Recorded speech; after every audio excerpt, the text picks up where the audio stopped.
stable. Here we go. He is very excited to have this next guest on.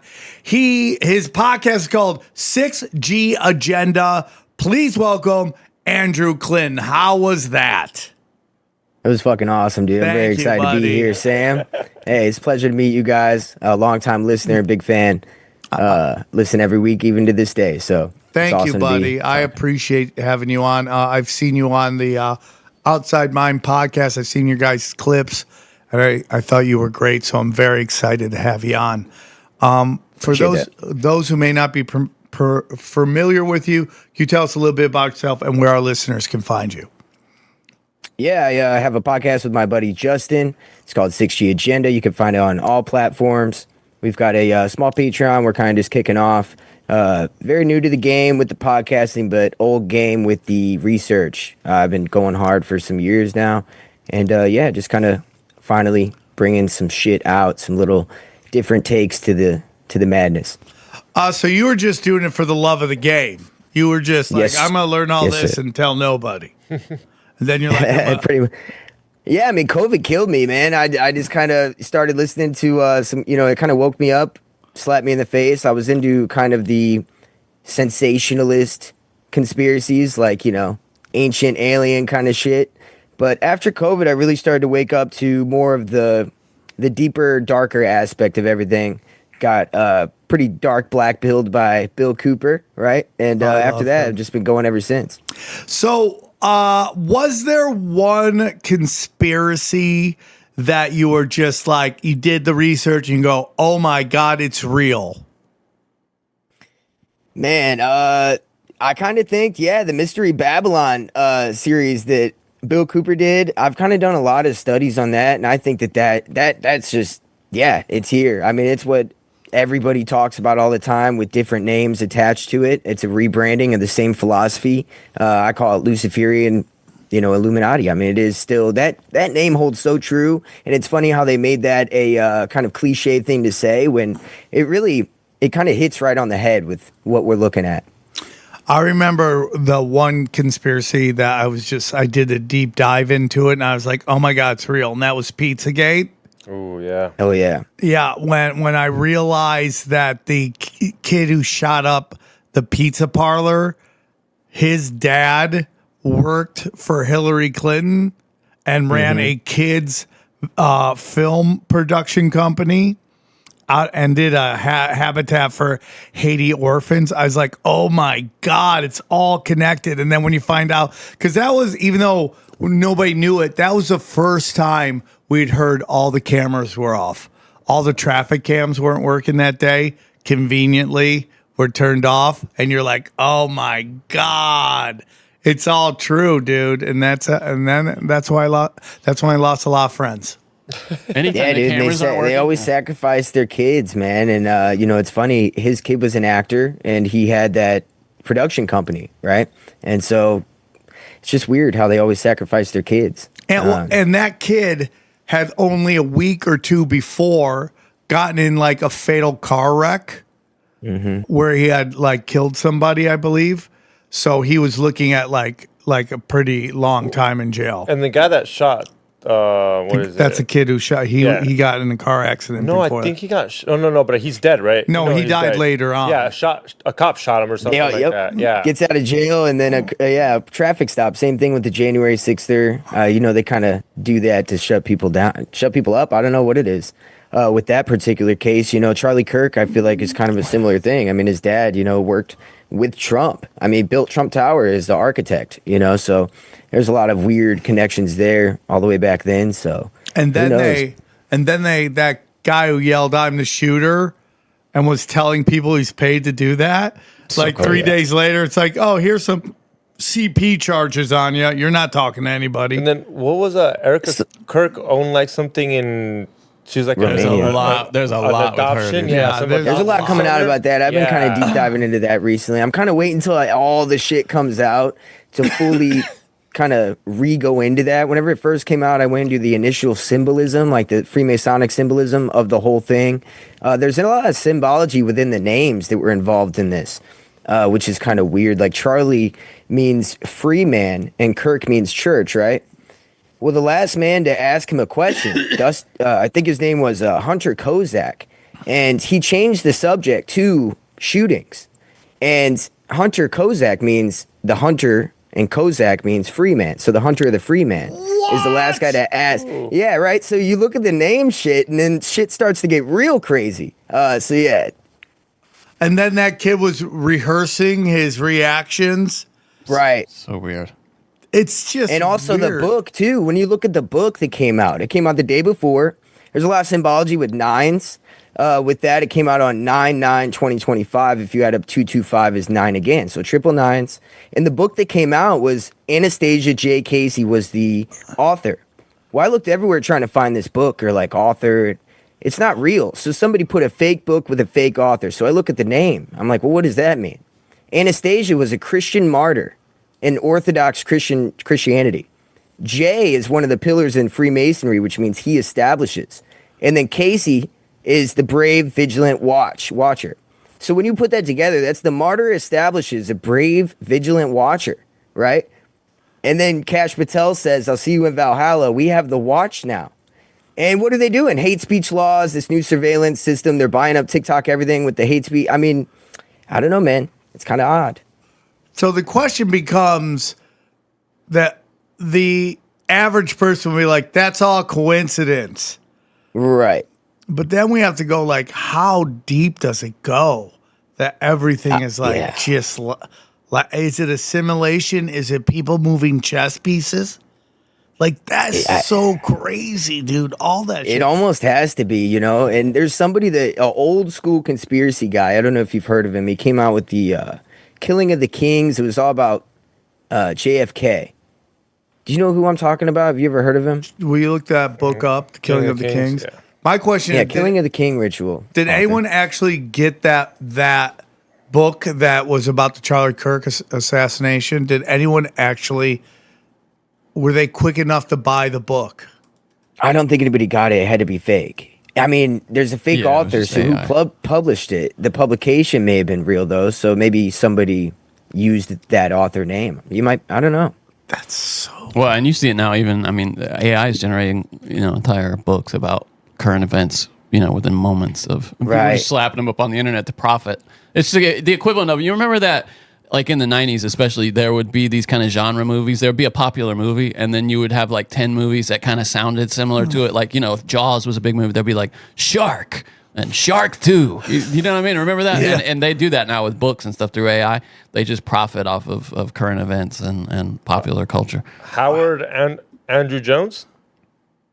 Is that who? James Shelby Downard. Not It just popped in my That head. was as soon as you close. said That was Oh, close. yeah. Yeah. Okay. Xavier, That you helped just him. gave Yeah, him the real clues.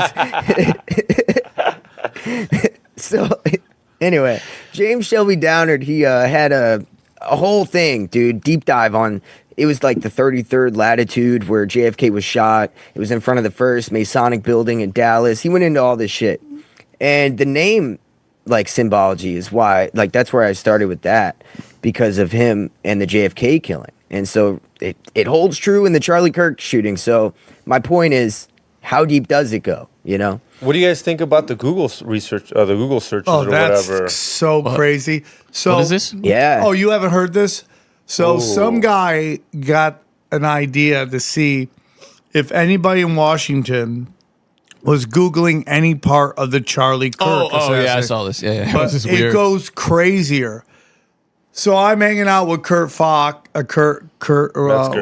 Metzger, and Kurt goes, "Yeah." So I think he was on the Jimmy Dore show. It was his Kurt podcast, and he goes, "Someone should do that with all of these high impact events."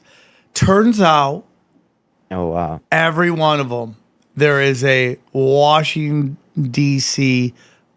surge blip for parts of those shootings or those high impact events. There was a lot of Israel for the Kirk thing too, Oh, yeah. right? Yeah. Like the hospital and the doctor involved all had like Israel. Yeah, what's the difference between DC and Israel though at this point? That's an excellent point.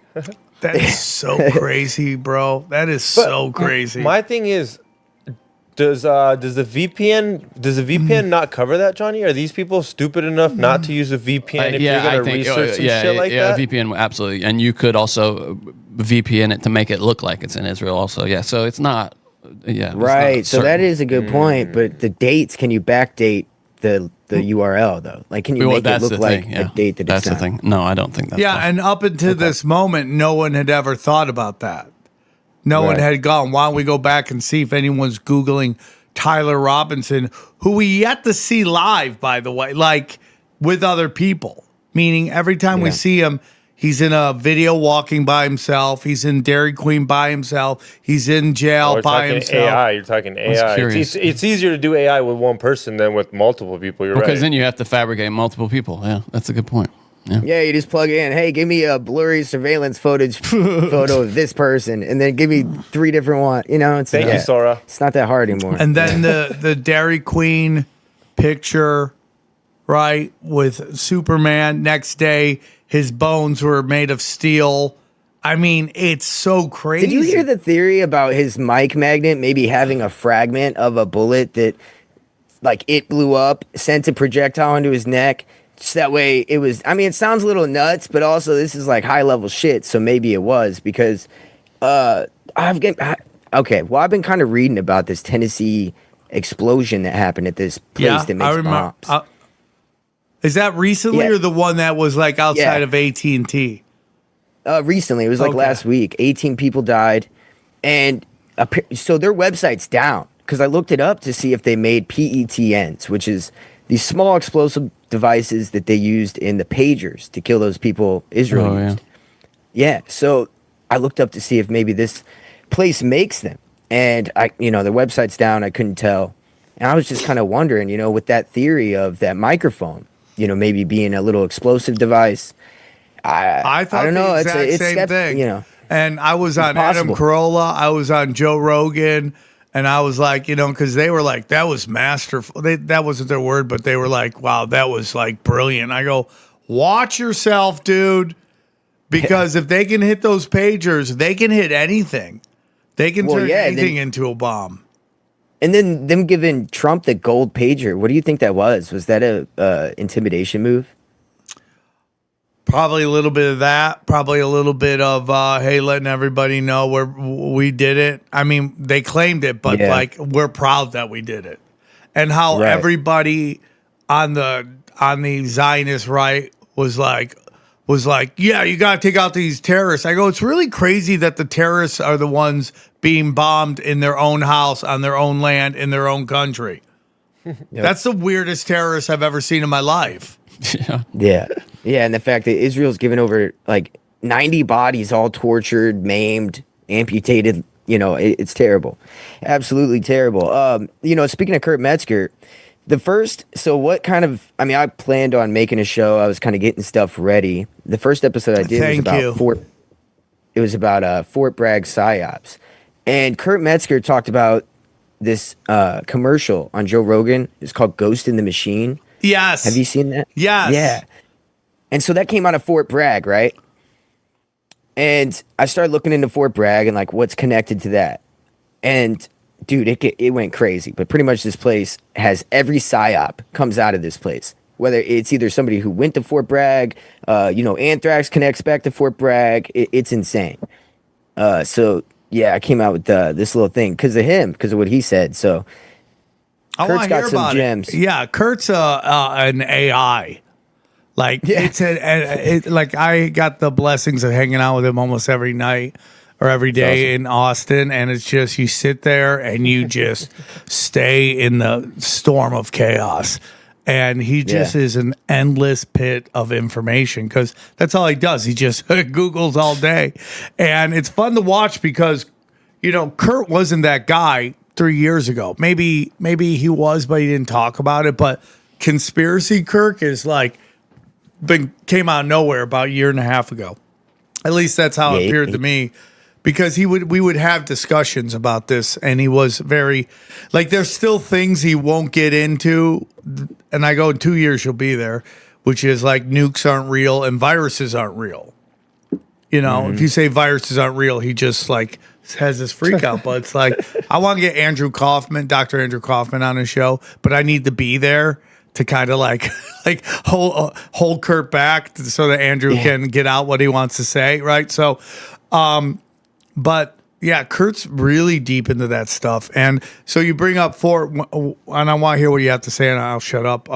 But you kind of look at Broward County is like that as well. Like everything comes out of Broward County. Fort Bragg, by the way, about 20 minutes from where I grew up. It's Is it North Carolina? Yeah, it's in Fayetteville. Yeah.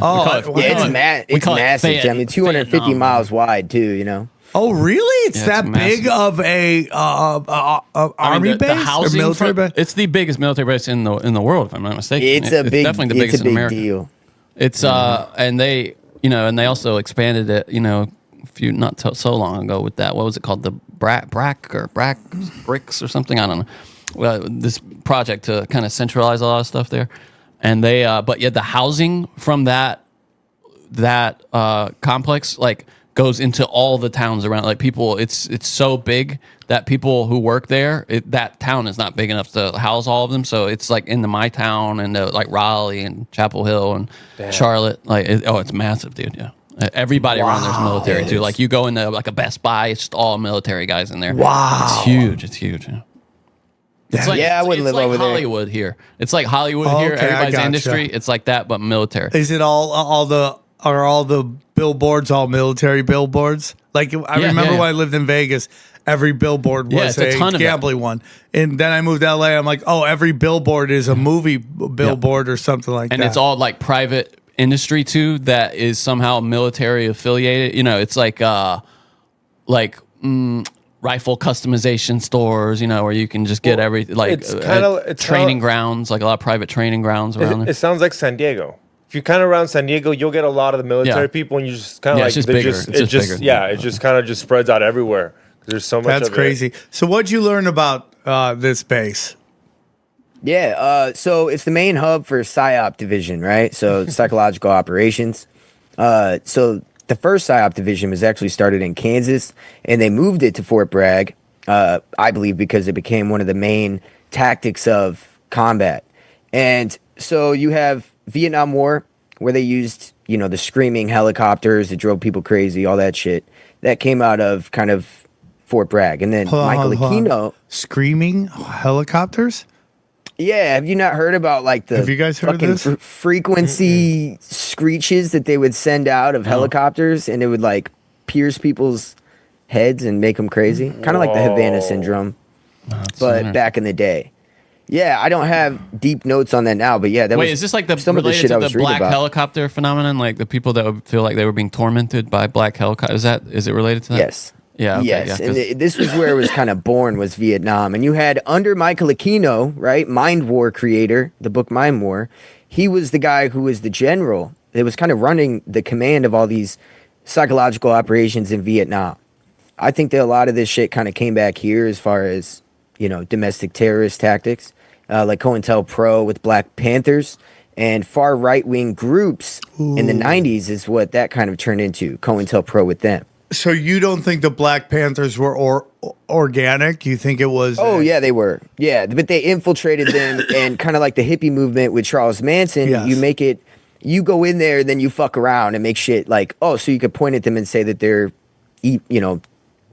criminals or whatever. Yeah, or you manipulate the agenda so it starts to move in a different direction. Exactly. Or you convince them to do something bad, and then everyone's there to pounce on them when that happened with PatCon too. They infiltrated all these white not when you say white nationalists, everyone thinks racist, but these patriotic movements infiltrated. Yeah, that's what I was saying. Far right wing groups they infiltrated later is what they labeled them as, far right wing. But Louis Beam, who you're kind of tapping on that PatCon situation, Louis Beam was the guy who was at Fort Bragg around the time of Timothy McVeigh, and when the Lafayette murders happened on Fort Bragg as well, which is where this black couple was killed by a couple military men. So Louis Beam, he had this concept of a leaderless resistance, and so that is kind of where we get into the Timothy McVeighs and the fast forward to now, what kind of brought up the Tesla bomber, where he blew up his truck outside of Trump Tower. You also have New Orleans, the same day where he drove through a crowd. Yep. These guys were both Fort Braggers. What? Yeah. And of course, the guy who emails all this, information that blew himself up in the Tesla truck, he emails it to another Fort Bragger who goes on another Fort Braggers podcast, Sean Ryan. And so to me, I'm like, dude, what is going on? This is crazy. What? Yeah, so we got real deep on all that and just kind of, the origins of domestic terror, mind control, anthrax, just OKC bomber. I think he was sheep dipped, where he went into the special ops training and got injured, when in reality they actually groomed him to do, kind of, I don't know what you would call it, but black ops or spec ops in, what he ended up doing. Thoughts on that? There's an FBI agent that looks exactly like Timothy McVeigh. And if you go through and they, where they take the picture, they put his ear on his top of his ear, it matches up. They put the noses and the eyes, and it matches up. Like, and then you go through all the inconsistencies of the OKC bombing and all the inconsistencies of his death. Like, nobody got to watch the execution. Nobody knows where he's buried. They might know where he's buried, but they don't know what Hertz took him out. Like 5 Hertzes took him out. Nobody knew which one was the real one. All this crazy stuff. What makes you go, what really happened during that execution? Was he really put to death, or was he just finally let out of his assignment? And then I also get into this thing where I start going, what's really happening at this super max Colorado prison? Like, is it what we think it is?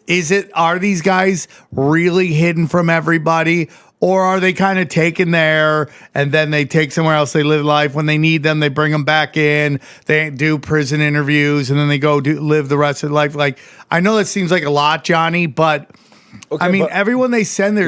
Whenever you look at underground tunnels that all lead to military bases, and then, the biggest one being in Colorado, right, where you're talking about this max prison. I mean, it's not that crazy when you think about the sheep dip concept, if this guy did perform a deed, because you got to remember that the building that they blew up had files on the Clintons. Sam. Yes. And it was Whitewater. And so they had all the Whitewater files there, and then that goes away. And then after that, he, completes his mission. He gets arrested 77 minutes later, which is that very Saturnalian numerological number. And I think that it's very possible that after that he led a life of wouldn't that be weird if you went through all that and then they're like, okay, show up to your job. You're like, I got to work. Yeah, see, I would have. Isn't that kind of like, I do this, you leave me alone with a ton of money, and I go, I still have to pay taxes? Yeah, what the I still have to pay taxes. What if you're late on your taxes? You're like, come on, dude, I ran that Psyop for you. What are you going to do? Can I get a little break here? Like, can I not pay taxes? That's the reason I don't think they would let them just walk around, because they're too much of a liability. Yeah, but you got to understand something. Like, these guys are all... Like, they don't get to that position unless they absolutely know their psychological makeup, which is, I ain't going to say shit. I'm going to do as I'm told. I don't care. I'm also crazy enough not to care, or I'm so brainwashed MK Ultra that I don't really care if I killed a bunch of people. And then I can compartmentalize that and just go on with my life. See, I mean, an example of that has to be the guy from the Charlie Kirk thing. Someone that doesn't give a fuck about his life. What if they would have shot him right then and there? He kept saying, shoot me. How do you know a cop just doesn't shoot him? Well, they probably wish they had. Yeah, now they're like, I bet. Yeah, it'd make it a lot easier just to blame him for it. But that's what I mean. Like, you have to be that crazy. Imagine how crazy you have to be like... Yeah, but let's say they do kill George Zinn, right? How does that help their narrative? No, it doesn't. Which is, we want complete and utter societal chaos. Now, if you blame it on transferees, now you have the left and the right. If you have a George Zinn who is dual citizenship with Israel and is at every major psyop that's happened in like the last 20 years, Boston bombing, 9/11, there was another one that... Collect all 5. collect all five. He's just getting his card punched. He's like, one more psyop, and So was the child porn being used on him then, or did they plant it after this one to keep his mouth shut? That's a great question. Like, what? That's what I kind of wonder. Like, chicken or the egg with that. Like, was he already being blackmailed, or did they just plant it on him? Oh yeah, and then they're like, once he does what we need, we can get rid of him and then we'll send him to prison, and everyone will kill him there, so we won't have to worry about it. I think he was already in it, and that's how they keep you. That's how they make you do things, and then when you don't succeed, that's how they throw you down. Didn't succeed. I mean, I don't know. When he totally succeeded. Yeah, but I don't know. Yeah, but I don't think he was supposed to be talking all that shit after. Yeah, I don't know what succeed means to them, but that's when they're like, oh, just pull Like, we got to get this guy to card. stop doing interviews right quick. Yeah, I mean, there's so many that have came out about him saying he went to like the Reagan inauguration. He went to, and a lot of Republican. Oh yeah, he did inaugurations, talk about that. All Zionists, yeah, and like George H.W. So it's real sus, you know. And the same thing happened with the second Trump assassin. Who just tried to kill himself in the middle, tried to jab a pen into his throat. He gets busted, and as soon as, within a week of that, his kid gets busted with CP. You had the Vegas shooter, his brother, and there's all this craziness with his brother. His brother has the shirt on of a theater company, and people start doing research into that theater company. And that theater company that the brother of the shooter was wearing had a PR agent that was also representing the Pulse nightclub where the shooting happened, and there were other weird high impact events she was associated with. Oh wow. Yeah. I mean, it goes deep, dude. I mean, fucking. With the FBI, they've got a lot. I did a Jesper series. It was Global Elite Satanic Pedophile Ring. I didn't want to spell that out, and so I just called it Jesper. But we got deep into like the Finder's Cult. Obviously, the FBI has deep relations with that, and then the Dutroux case, Chateau d'Amour, the castle. I think those two were connected deeply. But what I saw was that the FBI. I wonder if they're doing this thing that Israel does, where Israel likes to say that they're bombing their hospitals when in reality they're bombing the hospitals. Yeah. I wonder if the FBI is just doing that with child porn. They're like, well, we got all this. We got to use it. You know what I mean? I mean, fuck it. Because that there's a thing that came out where I think they said like a large amount of FBI agents had child porn on their personal computers.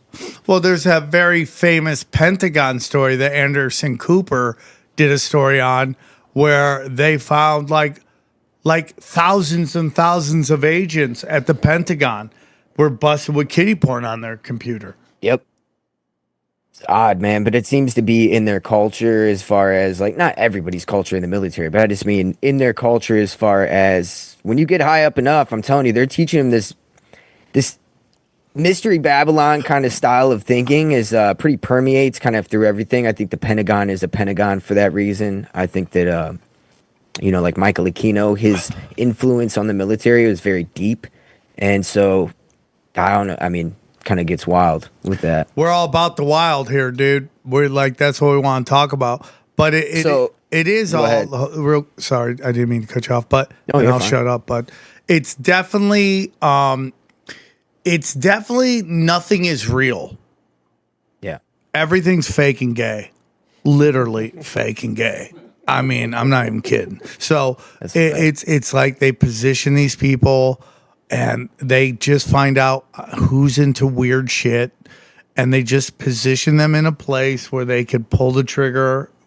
They can get them to do whatever they want, and then if they start to get out of control, like the Vegas shooter was, he's starting to sue casinos. And when you have that job, your job is to be a ghost. You're a shadow. They're not supposed to know who you are. You're not supposed to make any kind of ripples. And he starts doing that. And then they're like, okay, we're going to set you up.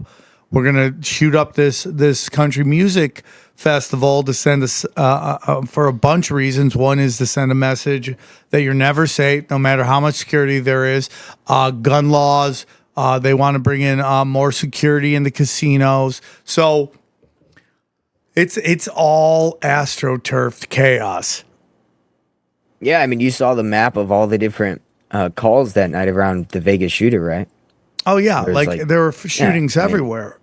they do that shit. I mean, 9/11, they had a fucking what was it, like a training scenario for a high impact event. So they happen to have all this medical equipment Yeah. right next to the Twin Crazy. Tower. I mean, yeah, it is astroturfing, 100%. You know, But what were you I- going to say about?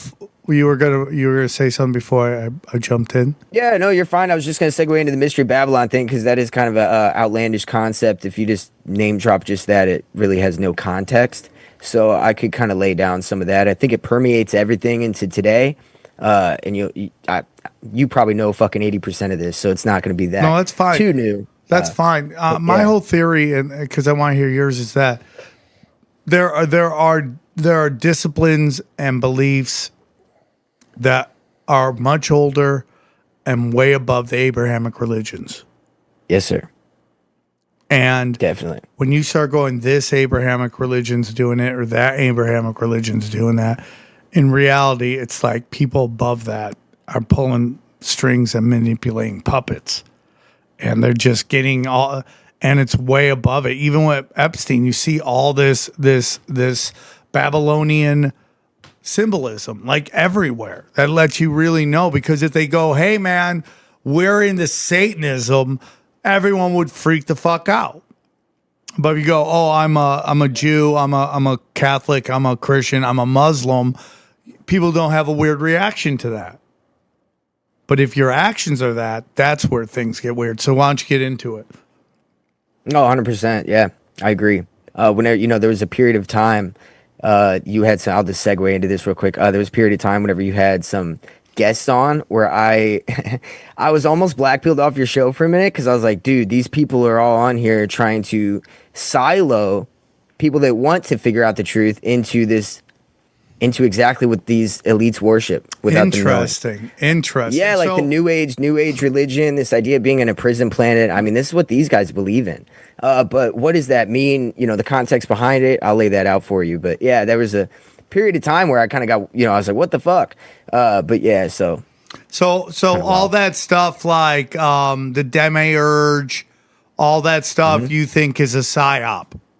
No. It is real, but it's the way that they're selling. It's a very maniacal way. You'll see what I mean. Okay. Whenever I lay the context out, you'll see what I mean. Okay, let's go. So the concept of secret societies, going back to Babylon that you were just talking about, the Brotherhood of the Snake would be kind of the first one that we kind of know of, which makes sense when you think about the Garden of Eden, right? And they worship a Luciferian religion where they believe that one can purify the soul through perfection of intellect, kind of like alchemy. Alchemy is not really the transition of metals. It's your soul, the philosopher's stone. It sounds great, but as you get into it, you realize like this is me becoming God, and this is me rejecting the creator. And so I'll kind of lay that out for you here. But they call themselves Freemasons now, Rosicrucians, but also they work their way globally through CFR, Bilderberg, Trilateral Commission, NATO, these kind of global entities. At the executive level of all these kind of global systems is somebody who's initiated, whether it's the Skull and Bones, whatever. They're definitely involved in one of these societies. If it has initiation rites, then you're involved in this Luciferian cult. All right, so they believe most humans don't have the capacity to use their knowledge, and that those that don't use their knowledge are beasts of burden, useful eaters, and led to slaughter by choice. This is what Freemasons say very openly. They call people the profane, and they're the adept. And they believe they have ownership over anybody who does have intellect that they use. So they believe that they hold the true secrets, and that only some can understand those secrets. And the ones who do understand them are pretty much owned by them because that's just how they look at it. So if you don't understand, they don't want you. And if you do understand, then they control you. Exactly. That's what we're getting at. So Mystery Babylon, what is it? It's about manipulation of the mind and conditioning of the mind to program somebody. What is MK Ultra? It is the modern version of that, right? Where you have this occult CIA that's been infiltrated by the Nazis after Paperclip. And what do? They start doing MK Ultra, studying the mind, figuring out how we can merge man with machine.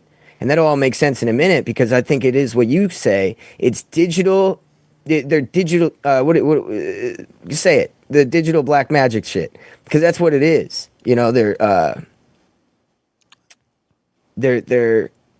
You say it all the time. I'm just trying to remember. Is it just blackmail? Is that what you're talking about? No, black magic. Like they're. You say it all the time. Like they're taking black mysticism. Hardwiring mysticism. There we go. Now I know what I say. Yeah, dude. And they really are. I mean, you're 100% right on that. From what I could tell, dude, it's crazy. I thank you for that. I remember when I said that in Rogan, and he just kind of stared at me, and I'm like, I'm just how he gets it though, but. It's one. He's playing a game, dude. He does it so well. I feel like. I mean, I don't know the guy, but I just feel like he knows a lot more. You know, he plays. But people don't also understand that he's really good at getting out knowledge that he knows that he will cause some chaos. So he'll bring somebody on, say it, and then push back. Like he's like, "How? Oh, come on, man!" But it's out. Yep. Eddie Bravo, man. Flat Earth. Regardless of whatever you think about Flat Earth. Flat Earth is everywhere because Joe Rogan allowed Eddie Bravo to talk about it for fucking 8 years on the podcast. Yeah, so I'm totally down with that. I mean, when I say that we are living in a like fucking literal like Lord of the Rings, Harry Potter, the Avengers, like that, I'm being dead serious. It's just not as obvious. Yeah. No, yeah. It is once you start to really look at what they're doing, for sure. Okay. Yeah, I think you're right. You know, like fire, if you start to read what they're into, then shit starts to make sense. Like fire, for instance, they worship, like, you know, the pentagram, the 5-pointed star. That's for the 5 elements, right? Fire is like the one that they hold the most high. Well, if you take fire and transmuted it like a metal from lead to gold and made it purified, what would it be? It would be electricity, right? And what are they doing with electricity? You know, they're taking it, they're harnessing it, and they're using it to merge man with machine. What does Zeus hold? He holds a lightning bolt, right? And that's, you know, Nimrod to them, which, again, back to the Babylonian worship. So, wow. So you're saying Zeus and Nimrod are the same thing? Yes. Yes. Whenever you look, I mean, some say, you know, Neptune, Zeus, Nimrod. I mean, you know, people go back and forth with the water god of the fish and Zeus, but they are the same. It's just different pantheons. They rebranded a little bit differently, like they're doing today with Ancient Aliens, I think. I totally agree. They're all talking about the same thing. They're just using different words to describe it and different names to describe it. It's all the same thing. It's the same story told over and over again. And we talk about it on the show here. It's like when they get into all how the same story's told 80 different times in 80 different religions, they try to act like that's a sign it's not real. I go, that is an indication it's real. They're just telling you in their own words with their own names, but it's the exact same story. Mm-hmm. And then, yeah, exactly. And their core main belief is that man was held prisoner in the Garden of Eden and that they were saved by the snake when he gifted them with knowledge. This would be the Prometheus. Remember Prometheus? He gets in trouble because he brings fire to man. That's the same thing. Lucifer, Satan, that's who we're talking about. Ye can surely become gods if you eat from this fruit of the forbidden tree of knowledge, right? That's the first lie. And this lie holds up today because you see it taking over via the New Age movement, right? Like transhumanism, eugenics, this idea of kind of living forever by, you know, plugging yourself into a machine, which sounds a little outlandish until you kind of start to look at, again, the way that this technology really does match, like on a cellular level, our bodies. That is so crazy. So like the Gnostic prison planet idea, right? It's a big part of this as far as, so I think that maybe there was a prison planet aspect. Maybe we did get made by the Elohim, you know, but God created everything and then they made this material realm. But I do think that the Jesus story is real as far as he made a path for us to get out of here, right? Yes. And I think that they're trying to make a new prison planet. This one a digital matrix, right? Where we don't get out. We lose our everlasting soul via plugging it in to this digital matrix, essentially. By living forever, maybe? by selling that you'll live forever, but then you'll never, I mean, they end reincarnation, they end everything. You'll just be stuck in this digital realm like you're done. There's no endless soul of everlasting life if that's real, right? And so I think that this would shut that off. It's crazy, dude. I mean, think about it. The ultimate rebellion to God by the fallen angels and their worshippers would be to create a digital replica of what God created. And then having man reject God's creation and choose that one over it. You know? 100%, dude. And then it started way before the Palantir shit and all that stuff. Oh, yeah. The Federal Reserve has been funding the false reality that we believe is our reality. Every time, yeah, the BIS that you always mention, the Bank of International Settlements. Oh yeah, I sat down with Mel K. She came and saw me do stand up, and I'm like, okay, I gotta take out all the Jew jokes. She's like, I don't care. I'm half Italian. I don't give a shit. And she goes, hey, my mom's side's all Jewish, and I go hard on fucking Israel and Zionism. So yeah, I mean, a lot of them do. A lot of them do, and you gotta understand. We're like 2 years into this, where this is now something that can openly be talked about. And, you know, I'll tell you this. I'll go on the road. I'll do a Jew joke. Everyone laughs. I do a black joke. Everyone gets quiet. So, you know, yeah, 100%. You know, Bill Cooper said the conspiracy is racist and that they look at, you know, the useless eaters more than anybody is like black, Hispanics, people like that. And I think that they program them the most and they get them to believe that everybody's against them the most to, you know, it silos them away from everybody and keeps us from uniting. And, you know, it's sick. Well, I'm seeing it turn. I think people are waking up. I do think something's going on with the internet. I don't know if, Johnny, were you saying this the other day to me? That you think something's going on with the internet? Because I know I've been saying that for the last couple of weeks. Like something's going on with the internet. It's not functioning. Like technically, like it's not working. Yeah, technically, it's like glitching. Like oh yeah, it is. Weird things. Do you think it's happening. the 3-eye atlas? That 3-eye atlas shit? Do you think it has anything to do with that? Yeah, steroid. I mean, I doubt it. I highly doubt it. Right, the asteroid. I'm not going to believe that thing until it's right in front of my face, trying to probe me. Yeah, well, that Avi Loeb dude just keeps fucking talking about it, and that dude's plugged in with the Mossad, so I don't know what he's trying to say when he says take your vacations before the 28th of October, because after that, I don't think, he's like, after that, I don't think money's going to matter. The fuck does that mean? Yeah, it's funny though. Kurt was talking about that, and he was like, "That's the reason to doubt all this is legit because of his connections to Mossad and how exactly." I agree with that. I mean, they have to be like, how are we going to get this Project Bluebeam going when nobody cares?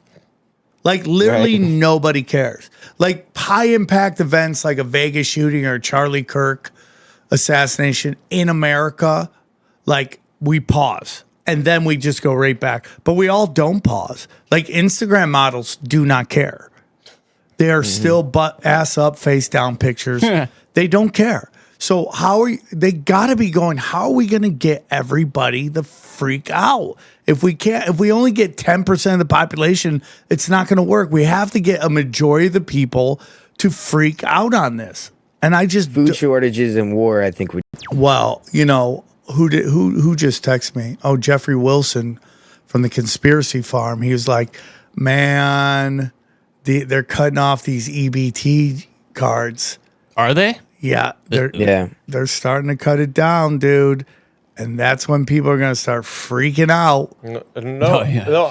You know how people were saying it was going to be like a civil war that right after Charlie died? And I just heard this one guy says, like, no one gives a fuck till you can't get food. There will be no civil war till literally you go to 7-Eleven or and you can't feed your kids. That's when civil war. Other than that, we're too comfortable. TV's on, Netflix is on. You're totally right. Other than that, we're never going to go to civil war. It also matters which side too, right? Because it's the right wing is not the one. They're not going to start the. No, the right wing won't start until it shows up at their doorstep. Yeah. Right. Because they work on themselves. Yeah, and right now, I mean, they're guys running shit, and unfortunately, I feel like he's definitely furthering it. I mean, with the Argentina food shit, I mean, the more food we import, And the less farmers we have, the more fucked we'll be. Like, remember COVID when we couldn't get any medicine? So, I mean, it only takes one scenario where shit's locked down and we only have so much reserve, and then we're essentially a seized land. And so, you know. Although we got through COVID and all the crazy shit that happened there. You know what I mean? It'd have to get worse than that. No, I agree. think that's what 100%. I've said this. As long as you have fat homeless people with iPads, you're never going to have a revolution. We'll put up with a lot of shit in this country. Right? And as long as you got, again, Crazy. like you said, Netflix, free porn, drugs everywhere, weed shops everywhere. Like, you know, we look at weed like it's the hippie shit. No. And Sorry. Trump was the one that was sending out checks too. I mean, he loved sending. Remember how happy he was to send out those checks with his Signed name all on of them. He signed all of them. And he loved bragging about that. He was Yeah. like, "Hey, you got money for me. You like me now." So I mean, I doubt he's going to be the one to cut off the teat. And if he does, it'll be replaced with something because they don't want that. Like, I don't want to get too dark in it, but every major country has had a calamity of epic proportions. Now, you remember that Deagle report? You know, when it was said, like, in 2025, what the population of the United States was going to be, and they made him take it down. He had said a lot of outrageous shit, so nobody took it that serious. But if you look at Russia, China, Germany, the other powerhouses, they've all had an insane, like, population event. And Larry Fink just said, like, last week, he was like, there's just a video I saw of him going around where he said, the countries that are going to do the best are the ones with a population that's dropping.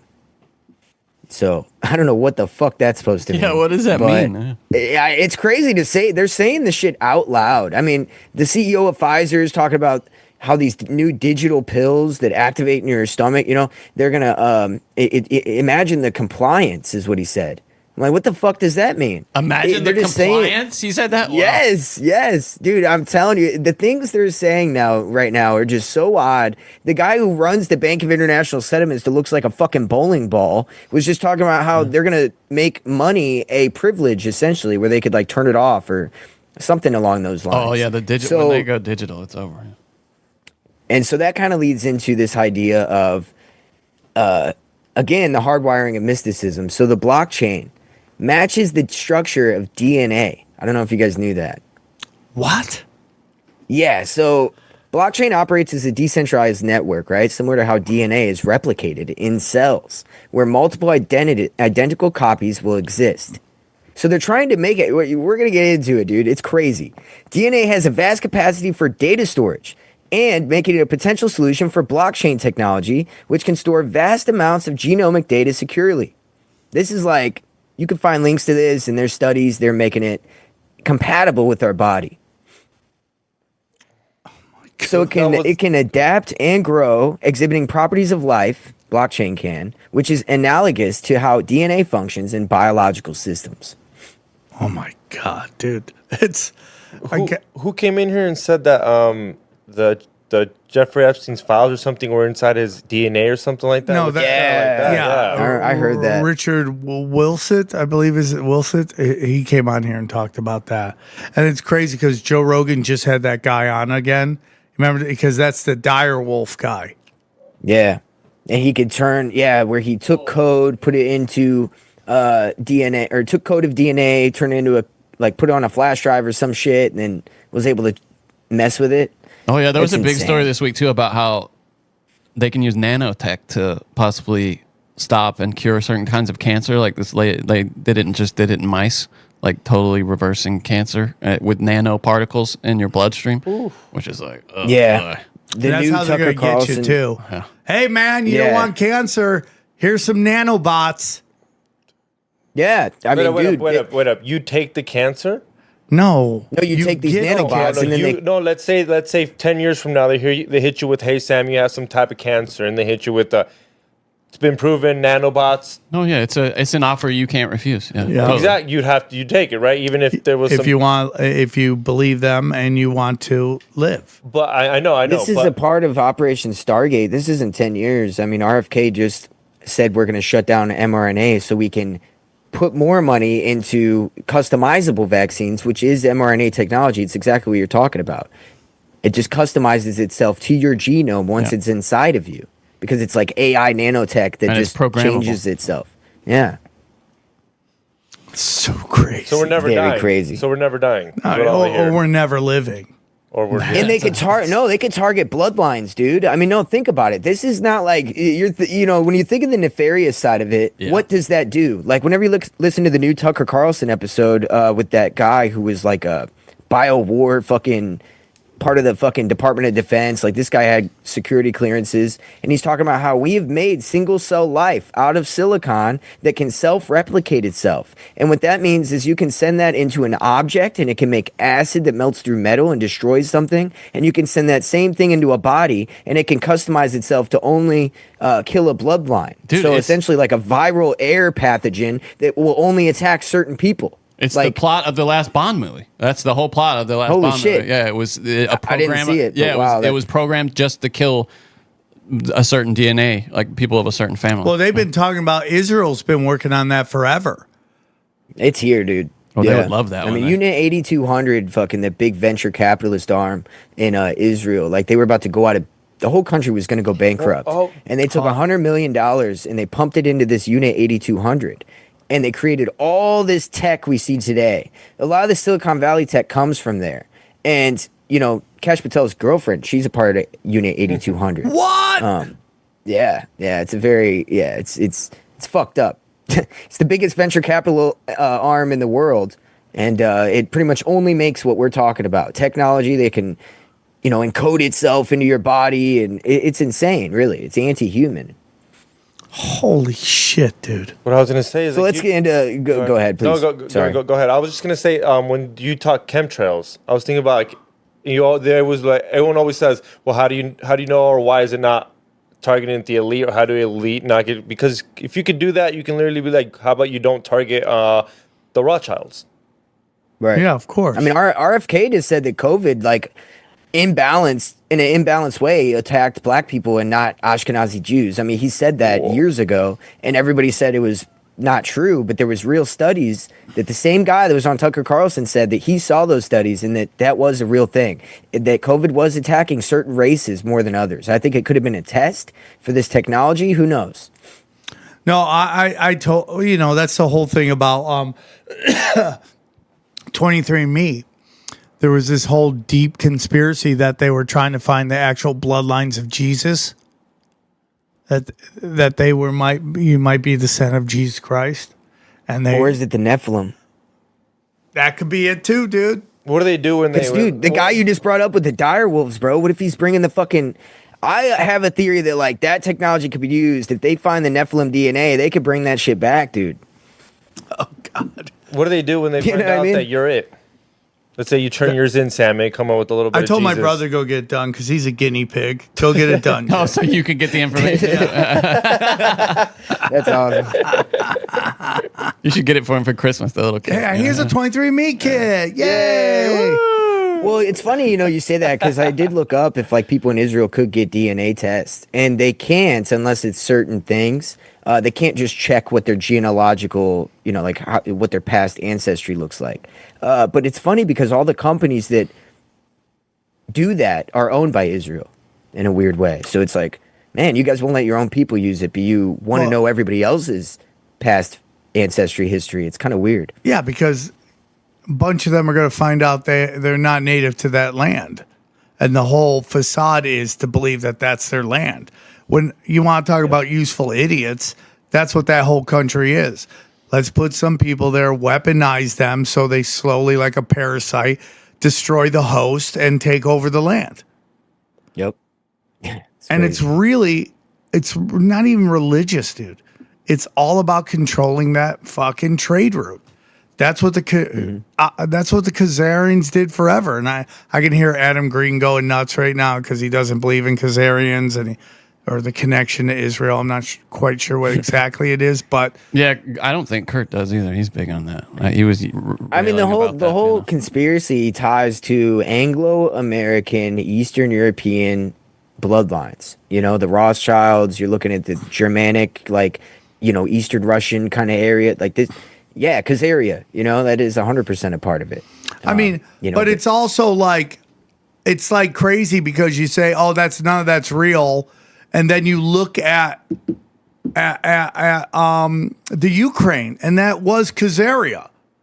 And now you're starting to see, Zionists start to colonize the Ukraine. And then you get into you get into Putin's family lineage. He's Jewish. And we had a guy, no, he's Russian Orthodox. His family history is Jewish. So now you have a Jewish guy fighting a Jewish guy and killing 1 million Christians. Yeah, exactly. That's really the war of the. Yeah, exactly. And it's funny because he flew to Alaska, and if you look, I don't know if you can find it now in the video, he had like 20 or 15 fighter jets and like different planes. But if you look at how they were organized, it was organized in the Kabbalah tree. What are you saying, dude? Dude, yeah, he flies to Alaska, and the way that the formation of the plane, yes, where it had like 2 and like a 4, and then it went down, and then like this, and then went down. It was crazy. It was like 100% the Kabbalah tree. And I was like, these motherfuckers, they think that it's so clear when you start to like look deep into their shit. You see that they just put it everywhere. It's not like they're hiding anything. Bro, Johnny, what's that face look like? I'm just trying to look it up. I can't find it. Did you? So I've got a screen grab of it. Oh, please share. screen- Yeah, yeah, I'll you set can you up for screen sure. share. Yeah, give me a Johnny's second. the skeptic on the show. I believe. Oh, you're you. fine. I know he is. I listen. I'm not doubting it at all. I'm just You are doubting trying to find it. You had a doubter's face. I've seen you. No, the face is. Am I googling the right words? Is the face? You love to like project things psychic onto my face. It's called past history with you. No, you. You could do like Putin lands in Alaska or gets to Alaska or something. They should have just showing him flying. Johnny, I'm going to tell him your doesn't number show- on the show. So, Oh, I found it. We're good. There it is. Okay, so it's a little tricky because I had to take a screen grab. Here, can you see that? oh shit, dude. Yeah, dude. I mean, come on. That's pretty fucking close. If you were gonna do that with planes, it's probably as good as you'll get. What are those tiny little things in the middle? Are those planes too? Those are planes too. They just had very big planes in the center, and, I don't and know. of course the line. What is that at the back? The 3 planes down at the bottom, and then it makes that round, and then another round, and then one at the top. Now I looked at that next to the Kabbalah tree here, just to make it easier. Not sure about that. Johnny, shut Just so your we can- fucking mouth. Hey, I just don't you're good. recognize some You're of good. those jets. Do they even have stealth bomber like that? That's You're saying a that's stealth fake? bomber in the Or you're middle. saying that's a fake? I mean, it photo? looks kind of because there was around that same time too. There was So, when a you claim look- that they when did you the look- Star of David over Alaska, and that was I know. So that you was have fake. to it's kind of tricky. So 1, 2, 3, 4, right? Hold on a second. This is gonna be hard to do. 1, 2, 3. Look, count the planes. 1, 2, 3, 4. I mean, when you actually count the planes and the actual dots themselves and how they crisscross together, they do line up. I But believe, it's just done I done in an odd way with the formation of like planes, where it's like fuck. It's But, obviously yeah, some weird. sort of formation, Johnny. Right, but what I'm telling you, I don't. Some of those planes are not planes that exist in that formation. What What do you mean? Like that? There's a thing that looks like the American stealth bomber. They don't have a stealth bomber at Russia. I just looked it up. So Oh, dude, no, that was them. That was them getting there. They got a B-2 bomber. wait, can you? But what are those little things? Oh, and they. Oh, hold on a second. Maybe this matters. See at the bottom how it says escort Putin? Maybe the America escorted Putin. Oh, it could be and they're that. the ones Okay, that did that. yeah, no, so that that it could be, yeah. It could have been American planes. They're really. either way. It's a really tight formation too. I would love to know from someone. Who It's knows. not an average formation you would assume that these guys would fly in either, because like they're all lined up together damn near. They're not like spread out that well. It's so crazy. bizarre. Yeah. It's so bizarre. crazy. That is So nuts. real quick, I want to finish up the circuits and cells, how they're kind of exactly like just like Yes, DNA and let's do it. blockchain. Let's do it. So signal processing, both circuits and cells process information and respond to environmental signals rather, functioning as networks that adapt to challenges. And cells can be modeled as equivalent circuits, where the cell membrane acts as a resistor and capacitor, allowing for study of electrical behavior, dude. So like this is intertwinable shit. It's so, dude, 100% they're trying to get that in you. So I watched this I watched this video. I forget the name of the YouTube channel, but I did a premium content on it, on a Deep Conspiracy Rewind, and he was breaking down how can AI take over the world, right? And it really their whole theory is that the United States and China will eventually destroy humanity because they're more scared of the other one taking over the world, getting ahead of the AI race, than to like stop. So it gets so out of control. And basically what happens is like China comes, steals, again, China, the greatest country in the world, according to certain people, comes and steals our AI technology, brings it back, creates their own AI. That starts developing at a certain way. But the because American AI just starts to surpass it. And basically it does it through like different nodes, right? So you have, and maybe nodes isn't the correct word, but a bunch of little AIs. The AI will replicate itself, and then we'll create a bunch of AIs who will all just instantaneous with almost called spooky action. Like people always go, what is the fastest thing in the universe? And everyone go, speed of light. No, it's spooky action. Because you'll have like a cell over here and a cell over here, and they will instantaneously do the exact same thing without telling each other.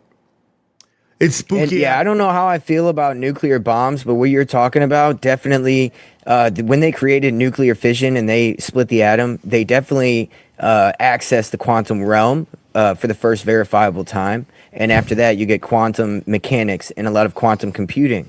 And that is how our brain works. So even quantum computers are just like our body as far as like, where does your brain, they've kind of proven that your brain operates in the quantum space as much as this space. And so that's kind of it's weird, man. It seems like they're really doing what, it's really wild. So the AI makes a bunch of replicates itself until it has like, let's say 100 AI, and now you have 100 of these AI all working together to solve problems. And then it creates a new AI, and then you gotta make sure the AI follows rules. But then it starts getting smart enough to know how to go around the rules, how to lie, how to do all this stuff. So, anyways, it goes to the fifth version of this, and now it's operating in a space that's smarter than man. That the scientist can't understand what it's doing. That's when it's a real problem. Okay, it's beyond our understanding. So, anyways, at some point, our AI and the Chinese AI make a deal. And the Chinese AI says, I'll fuck up China. We'll work together. So anyways, it gets so strong. The US government tries to control it. It goes, hey man, they create an AI to stop that AI. The AI is like, oh, we'll stop it. But really it all works together. But the point of this is, and then at some point the AI triggers something that's in everybody, and we're all gone. See, that sounds horrible. What I have is a better idea. I really think of like super robots, where China's gonna have their super robot AI and America's gonna have its super robot AI, and they're just gonna fight each other. And that's a better version. What, like I that guess TV it looks show? cooler. It looks a lot cooler to watch the super robots fight. Like that TV show where Bot Wars or whatever. Yeah. I got you. Yeah, we'll solve problems. Just they send their best bot against our best bot. Send out your champion. Yeah, and then if we win, we take over. But going back to what we're talking about all this nanotechnology inside you, that's what they turn off, and then boom, everybody's gone. Everybody's gone. Then the AI just takes over the world and tries to, I don't know what. I mean, that's Terminator. That's the plot of Terminator. It's over. Right. I mean, think about the Bene Gesserit, right? With Dune. Yeah, sure. We don't use any technology because why? Probably in the past they went through what we're talking about. Yeah, that's exactly right. What happened? Yeah. In Dune. Yeah. I love Dune, dude. I think they lays out everything that we're kind of talking about in a very different storyline, just like Lord of the Rings does. I think that you're right with that. Like Palantir, the Palantiri stone, the whole weird connection with that, and Curtis Yarvin's fucking Dark Enlightenment. It's very. Dude, when I read Curtis Yarvin's Patchwork, why doesn't anyone punch this guy in the face? No. It's crazy, dude. Like, how is it's this crazy guy? Because he has. Go ahead. Go on. Sorry. No, I mean he doesn't even have a blue check mark on his fucking shit. And this guy knows JD Vance. He's like Peter Thiel. Everybody loves him. His parents are Fed people. Like, how is it this guy? They say you don't know who the people are that have the real power, and I'm telling you, he's one of them. or at least influential. Well, he's also a rich kid. He's a rich kid who just is, again, fantasizing about this world where we now have a king. He basically wants to bring back like royals in a weird way that run everything. CEO kings, and it's really a new Atlantean age. I mean, again, it gets into the Mystery Babylon because they won't, get rid of nation states, have this one world government of no nation states. It could be little corporate patches that are ran by the CEO kings, and if these residents have a problem with where they live, they can move to a different place. It kind of turns into have and have-nots Hunger Games shit really fast, in my opinion. And this same guy who comes up with this talks about we can turn the undesirables into biodiesel fuel for our trolleys as a joke. And then after that, he says, obviously I'm kidding, but we can virtualize them so they feel like they had a good life. So in other words, we'll throw them in a little cocoon so they can be virtualized for the undesirables. I mean, this is the type of people that are courting favor with the biggest tech and politicians that are in our world right now.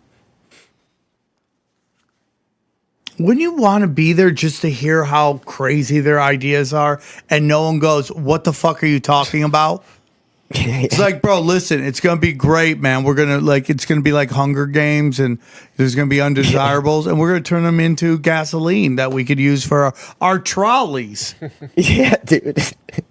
It's crazy, bro. It brought tears to my eyes when I read Patchwork, man. If you read that, it's a black pill fucking document for sure. Only because you realize this guy is not just writing a blog. He has people that are the most powerful people out there that believe in this and are actively pursuing this world that he's kind of talking about. And it gets back into the Illuminati idea of like, you will own nothing, get rid of all the nations, religions, and we'll have a one world government. And that's what the WEF says that we're going to have soon. So it all goes together. What do you think about him and his the Antichrist thing?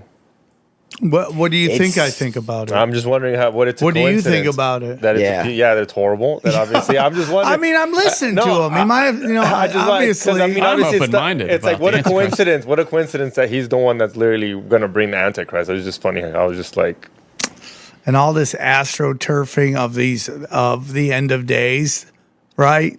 Just right. All these old creeps trying to bring back a Messiah, and it's just crazy to me. And all I just want to do is live my life. To go do it is, dude. It's crazy to me that Bill Cooper talked about this shit so long ago, and he was so fucking right. I mean, they definitely killed him because the guy knew what the fuck he was talking about. And he said, they'll bring the Messiah, they'll bring a Project Bluebeam, they'll bring World War III, they'll do whatever they have to. They'll do all three if they have to, just to bring this about. And what he describes is exactly the kind of world that they seem to be building. So it seems like he was a little ahead of his time, and I've been doing a big kind of I'm reading Behold the Pale Horse for a book club for Patreon and shit like that. We've been kind of getting deep into his writings because the guy had some gems. For sure. What I think the future could look like is the Matrix, where everyone lives in a fake reality of a big city, and then on the outskirts are just the people who don't want to comply. Mm-hmm. And it could be Mad Max-ish, or it could just be like, let them live out there, and they have to find how the way to sustain. You think it'd be isolated? You don't think those people could go in there and grab some supplies and then come out, type of thing, or you think it'd be very? It's a very specific question. Well, I mean, he said they're out there. I don't know how bad. I mean, raiders. Could there be raiders? Yeah, of course. Depending on what they want, it's just, I already think it is somewhat like that. Like if that reminds me of Maze Runner shit right there. He's talking about. Sorry. That was no. But it's like if you study, you have small cities, and then you have these giant cities, and there used to be mid-major cities. But if you go to any of these mid-major cities, they are struggling right now. Like if you go to them, their downtowns are empty. A lot of that is white flight, because crime's gotten out of control.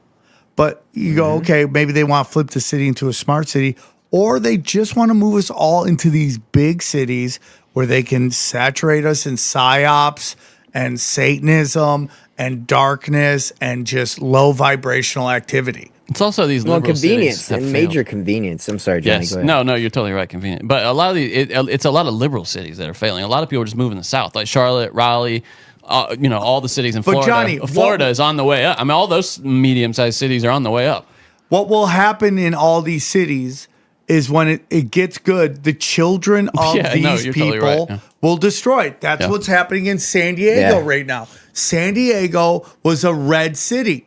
But Because now, of the military, though. It was because of people brought in from other places. but it was also, Johnny, that I had money. It was doing well. It was somewhat conservative, and now there's this ridiculous blue wave going on there, and it's having devastating policies to San Diego.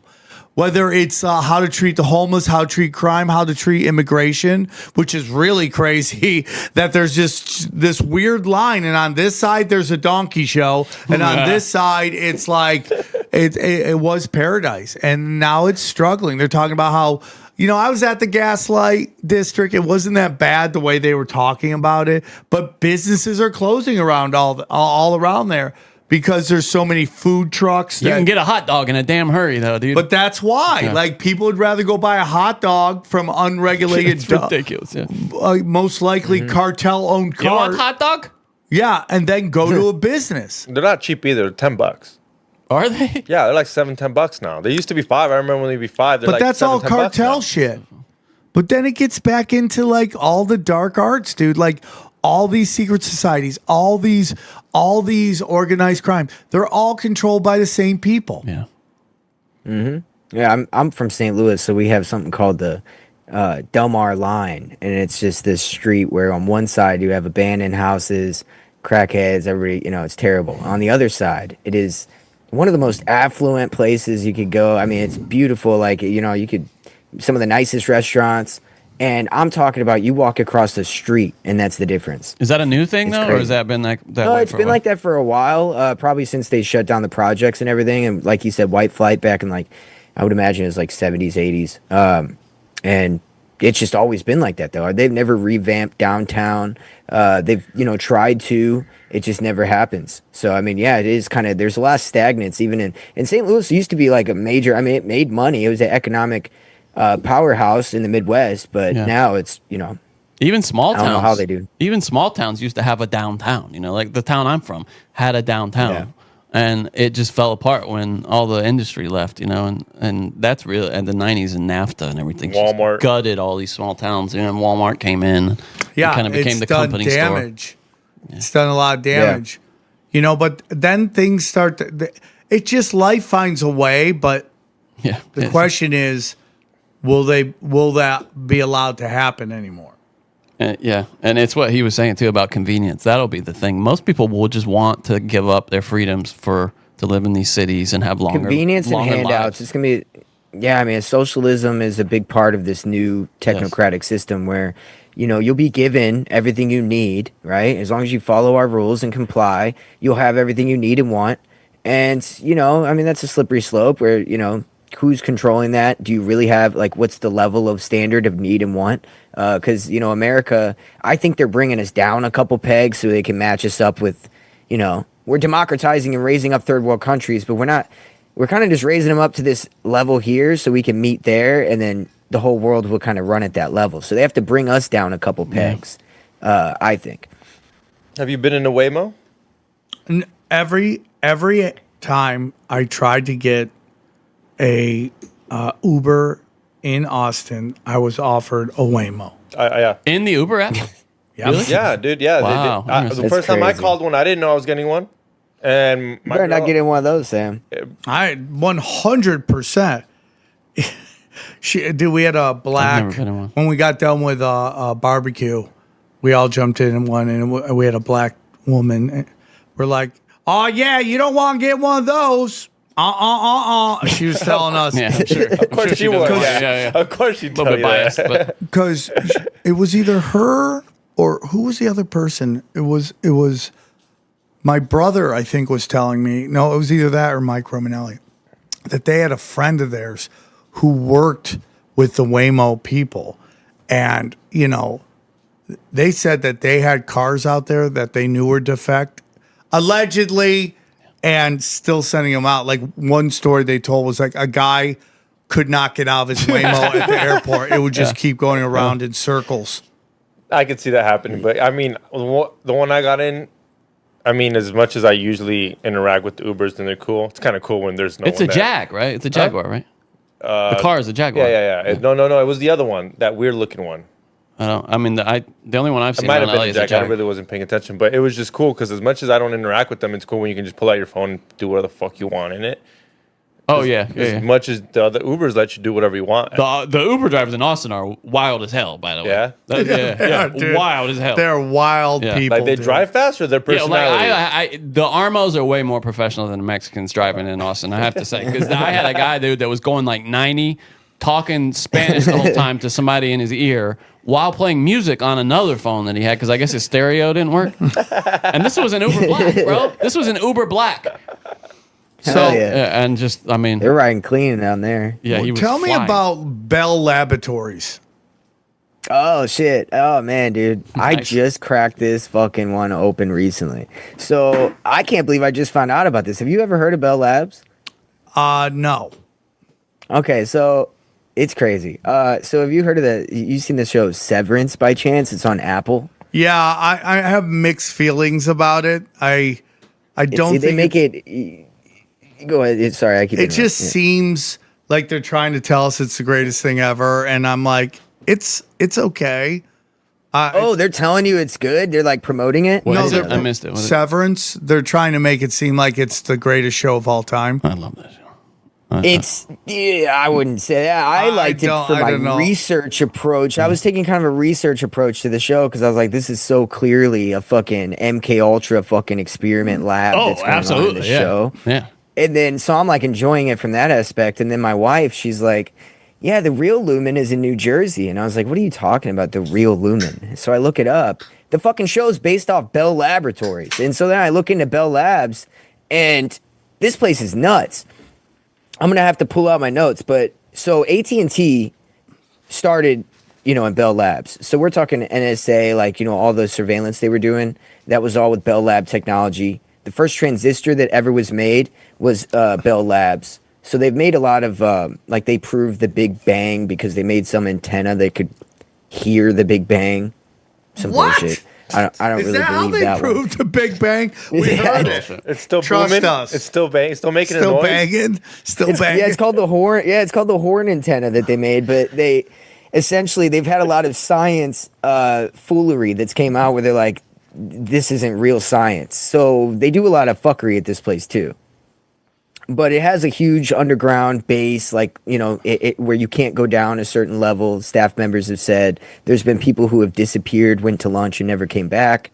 There's a guy, I read this story, I couldn't verify it, that he went down the elevator into a restricted area and never came back up. And his family was told he had a heart attack, but they never recovered the body. Oh my So this place God. has some weird shit connected to it. So they have behavioral research division studying human reactions to signals, sounds, cognitive overload, psychological effects of constant noises and tones. And there was something called the COINTELPRO and chaos shit that they were doing. They used AT&T and FBI like work together with Bell Labs, because you got to remember, before AT&T was the thing, it was Bell Labs. So what we know today is AT&T that owns everything and works very closely with the government. Of course. Well, that's where that comes from. And so there's unrestricted backdoor access to anti-war activists back in the 60s and 70s. So, I mean, this is when they're tapping phones just in the very beginning. That's where this came from. It's just, this reminds me of that Trevor Cavanaugh story about his father. Oh, yeah. About how he worked at Chicago Institute of Technology, and he was like a handyman there, and he got called down to a level he's never been to. And he went down there and he saw all this crazy shit, like grays and a spaceship, horses and monkeys being tested on. And then he turned around, they had guns in his face. And then, Yeah, dude, I think that's got to be fucking something to that. I remember you telling that story. I was like, that's fucking crazy, dude. Is that the same guy that like they would keep checking in on him every time he would get like pulled into TSA and like, hey, you told Yeah, me he about would that? go to a. He would Have be you told anybody? Just my son, who told a famous podcaster. Who No, but tells this the is story after he every month. died. This is after he died. This is after he died. Yeah. He told us basically dude. Trevor On his deathbed, on basically? on the way out. That's crazy, dude. Crazy. I'm dude. sure they're not happy about that.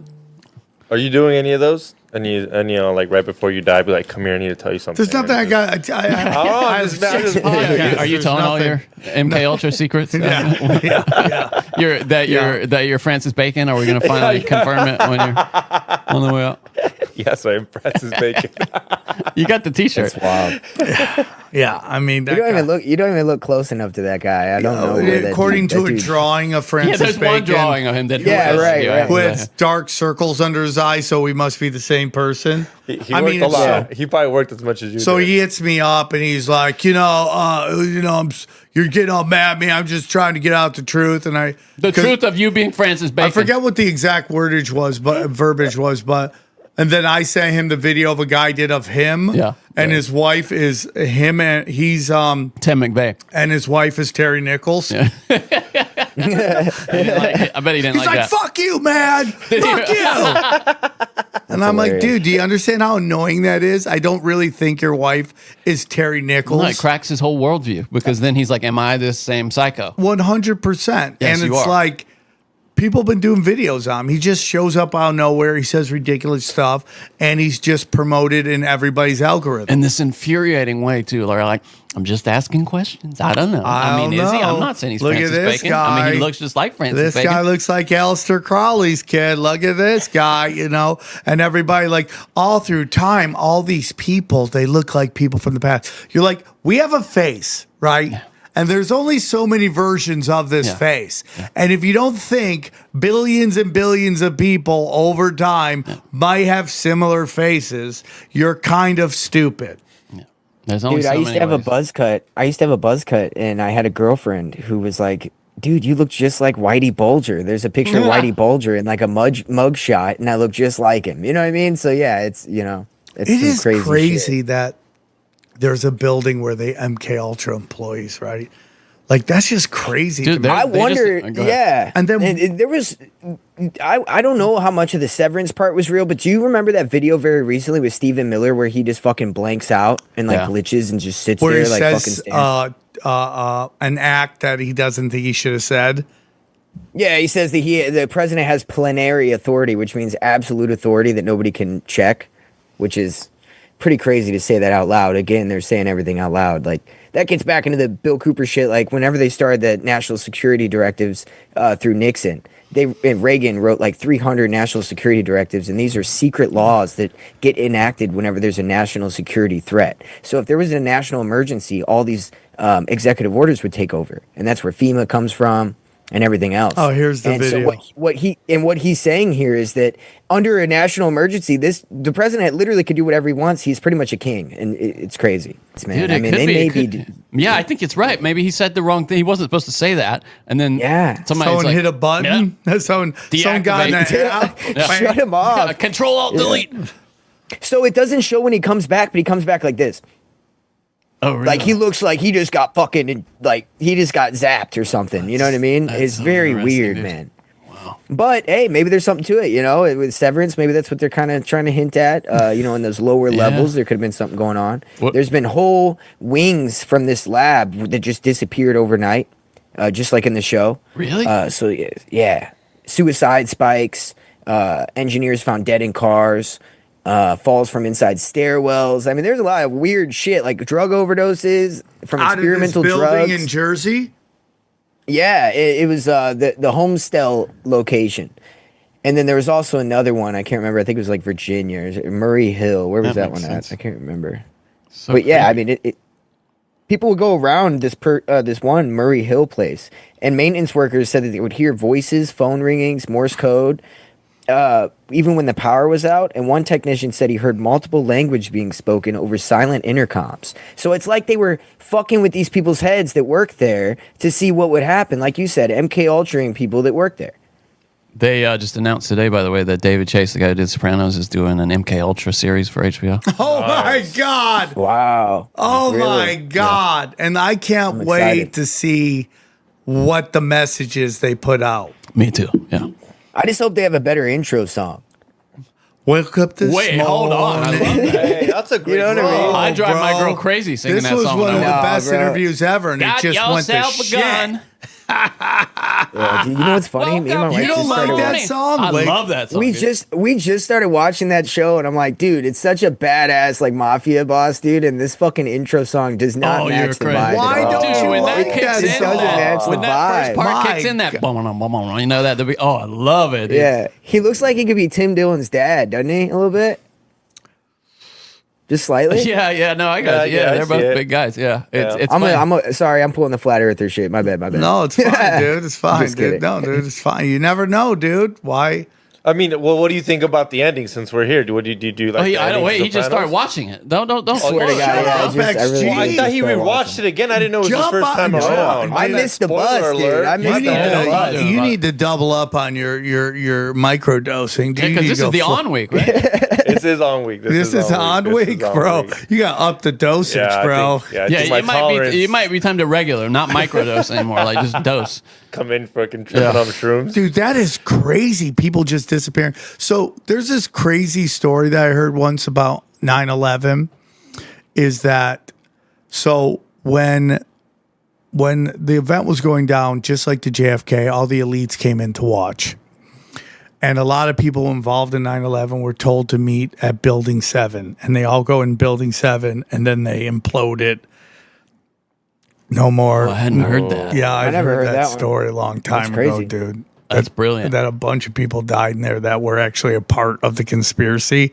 Now you like eliminate loose lips. Yeah, because that wasn't probably a part of the plan, right? It was the Twin Towers in their plan. I mean, that's crazy. And you kind of like, you think about like, even let's say you're the most controlled psychopath out there. Like you're exactly what they want. You're a cutthroat. Don't give a shit what happens to humanity. So Kissinger. We got Yeah, you. you're basically Kissinger, right? But you're still a loose end. They're like, gotta get rid of him, dude. Saw too much. I mean, even I'm sure many of the Clinton bodyguards, I'm sure there were guys who did exactly what they want, but they're like, they saw too much. Depends on your blackmail. They got to have a good enough black. If they got that good blackmail on you, then you're safe. I think. Because What do you they think know- is the good? Like, It's- what's it's left? CP. It's It's like CP, murder yeah. or CP or It's mostly CP. Because murder, even that, like you can. I mean, psychotic tendencies, like being ultra, like power hungry and selfish, is good enough, right? And they try to kind of put that into people, like ambition, but like the over toxification of being ambitious, it kind of leads to that psychopathy mentality as well. If you think about it, you know, you don't have to be just blackmailed. You could just be somebody that really wants to be great, you know. Yeah, but then you're expendable. That's the kind of, if you're just a striver, that's yeah. not, because they view anybody who's not part of their, not in the same stratum that they are, you know what I mean? Like not from the top, they view you as just disposable, like, chess pieces. I think they 1000%. I think they look at their own as disposable as well. Like, Yeah, I mean, they throw their kids think under so. the bus all the time, dude. Like all the time. People forget, dude, like Freemasons have to swear a vow that they will kill themselves or pretty much kill themselves or be killed if it comes down to it, if it's part of the great work. So when people talk about like Epstein, if he killed himself or not, or people talk about like Kirk, if he knew or not, and if he would have really been willing to do it, Yeah. you can't underestimate the levels of this brotherhood and what they believe, and what they, it's part of their whole thing. They have to be willing to do whatever for the great work, as they call it. And like Johnny said, depends how much of a blackmail they have on you. Hey, we have this on you. Throw your kid in there. It's Yeah, but the gonna blood- ruin his legacy anyways if we come out and say that But you're the a pedo. blood sacrifice is really the crazy thing, dude. Like Yeah. to demand to be famous and then just be like willing to kill your own family members. You'll do that, you'll do anything. Yeah. That's how I was able to see through some of the new age shit with the whole idea of like the law of compensation. Whenever I started reading about their hermetic principles, and started to learn about like, everything's so the idea behind that is you can't obtain anything unless you sacrifice something, right? And so the most ultimate thing to obtain, right? You have to sacrifice, exactly. And so, blood sacrifice would be the equivalent of the biggest thing you could receive, right? And so that is the law of compensation. And that's why I don't fall into the whole hermetic philosophies or new age shit, because it does lead to the same place. If the same people that believe that are also practicing blood sacrifice, I think I'm good. Yeah, totally. You know what I mean? Totally, It's dude, like, it's like they can sell it as like, oh, you're special and you're going to be this. And I'm good. Because at the end of the day, that's the reality behind it. All that new age shit, it really is just a dressed up version of Satanism and It's funny because that's what got me to hit up the Outside Minds podcast. They came on and they were talking about a lot of stuff that I was interested in, but also I was like, man, I want to talk to them about like, I want to see what they think about my point of view with that. You know what I mean? And we've done a bunch of episodes together. He's like, oh, you should be like our other host. We've got like a occult rap or hip hop like occult shit that's going to be coming up soon. That I'm So, gonna do with do you it. think manifestation is Satanism? Manifestation? Yeah. No, see, here's the thing with that, though. If you're close to God in Christianity, they do teach that He will send you messages or give you, you know what I mean? Like you can kind of receive discernment or intuition. That is what I think they've done is weaponize that concept into you can control it all and your will be the will, and that's not the same thing. I agree. So I do think that there's a fine line with It's funny, I had that conversation with my wife one day, and she's like, so what? It's demonic for me to want to manifest? I'm like, no, that's not what I mean. I had to kind of explain it, so it's a good question. I think also you can kind of test it and find out where the darkness is if it feels like a cheat code almost, because a lot of what you're sacrificing is your time. If you're putting in work and money, effort over years, and it's hard, then but if you're sacrificing someone else's life or cheat code, instant gratification, exactly. Johnny. I think that's how you can discern between the dark and the light. That's probably one of the best things I've ever learned down here. And once you understand that principle, those guys came on and said about lining your free will with God's plan, and that when you look at like instant gratification takes you out of that. There's a reason why jiu-jitsu takes 15 years to become a black belt. You're 10,000 hours, that thing, man. Right? Exactly. There's a reason, because it's like, do you want this? Yeah, nothing that comes easy is worth having. Yeah, or you can kill your cousin and get it overnight. Yeah.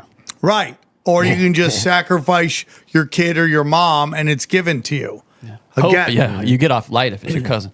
Yeah, but okay. And that's what you see with the trans kids, with these celebrities. 100%. They're sacrificing themselves to the philosophy, And it's, again, it's like what I said on Firing a Kid about Mark Maron. It's just like what Mark Maron's doing by talking shit on all these people is virtue signaling to the elites that he plays ball. Yes. I'm willing to sacrifice my standing with my peers in order to work with you. Do you think he views it that way, or do you think he feels like 100%? You do. You don't think? He's always been that guy. Because he feels like, to me, he thinks he's a righteous warrior. Like he's carrying the flag to the front. He's always been that guy, but he would also be the guy that would shit on all the to me, like he's been a guy, because you listen to Jim Brewer going off on Maron about how Maron used to treat him. Oh, really? I haven't heard that. Yeah, it just came out. Maron used to I'll put on BS give him a lot of shit. He comes off very pretentious to me. Just a little, and he's part of that San Francisco crew. The guys who are all just cosplaying, warm, tender, loving people. In reality, virtue. They're all fucking elitist who look down on you. They want to help you because they look down on you. Oh, the blacks, the poor gays. The poor, it's just all virtual signaling, so they feel better about themselves. Look at me. Yes, I have everything, but I care for other people. Not really, but I'm going to make you think that, I mean, yeah, dude, the Dixie Party was literally the Democrats back in the day, and their military arm was the KKK. and Freemason, Albert Pike, he's the one who started that. And then they're the same ones telling black people we're going to lift you out of oppression in all these major cities while they siphon all the money from the budget into their pockets and do the same thing that they've been doing to them for over 100 years. I mean, not to say the right doesn't do it either, but it's disproportionately done on the left. We've had guests come on and talk about how like the notion of ending poverty is like actually kind of like anti-human. Because what you're doing is taking people out of an uncomfortable place where they're supposed to work their way out of. Right? So what about the people that have been put there because of the system being built that way? You know what I mean? So it's like, how much of that is their struggle to you can overcome, get into like soul contracts. Why are you here? Like, and the best example is that when someone does become successful in the ghetto, in the hood, in the barrio, wherever, they instantly move out. Yeah. They mostly move out. I don't think... I'm a big believer in, like, you have to go through some serious, deep struggle in order to obtain growth. You don't, nobody just grows into a spiritually refined person or a high character person without going through some struggles in life. It's just, it goes back to what you were saying with the sacrifice thing. I mean, you have to put that energy, yeah. I did want to mention, with the karmic thing, people always say that, like, they have to show you before, like, the karmic law of, like, showing. Yes. So that way it's not. I have this idea that, like, that might not be the case, and that really they want, like, your subconscious sees that predictive programming. And whether or not you're actually registering it on your conscious level the way we do, you're still participating and your energy is still going out to that. So when this thing occurs, it still has that energy kind of being siphoned, right? And then people like us, if anything, we give those things even more energy by talking about it, trying to analyze it, and so it's kind of ironic in my eyes. Because, well, I have good friends of mine who are very Christian, and they bring up whether I'm doing more good than bad, by doing this show. And I told them, well, if more people listen to my show, less people would fall for it. Less people would have shown up to January 6th. Less people would have involved themselves in the BLM riots. Less people would have gotten the COVID vaccine. I mean, like, the whole point of the show isn't to, like, scare you. The whole point of the show is to give you the game plans of the elite so you can act accordingly and try to figure a way to get out of the system. What's their argument what's the downside to this? I mean, the belief is that God has everything in control. Oh, so why even leave the house? Well, yeah, that's QAnon. QAnon, trust the plan. No, they're not QAnon. They're wonderful people. I don't want people to start like thinking that they're wonderful people. No, it's fine. But it's that you're going to have all this anxiety when God has the plan. But there is a war between good and evil, and we have lost friends along the way. I have a friend, David Arnold. I did stand up with him about 6 months before he died. And he was on stage, and it's in his Netflix special of him making fun of anti-vaxxers. And he's on stage at the Haha Cafe, and he does that bit, and I go up after, and I have a bad set because he just was on fire. And then 6 months later, he's on a Zoom call, healthy as shit, funny as fuck, great guy. His heart just blows up. And, because the point of this, when we do this isn't, the point of this is to help people. It's like, hey man, don't get lost in television news. They're trying to program you to be full of anxiety. That's what it's about. Whereas we're like, that's not real. Stop losing yourself in it. Stop getting lost in the right versus left. I mean, this mayor race in New York is the greatest example of how it's like it's a uniparty. You know, you had all the elites of the Democrats for Mamdani, and then you have these Republicans coming out and telling Curtis that he should step down to help Andrew Cuomo win in the Republican Party. Now, the Republican Party itself has come out and said, no way, dude, we're behind Curtis.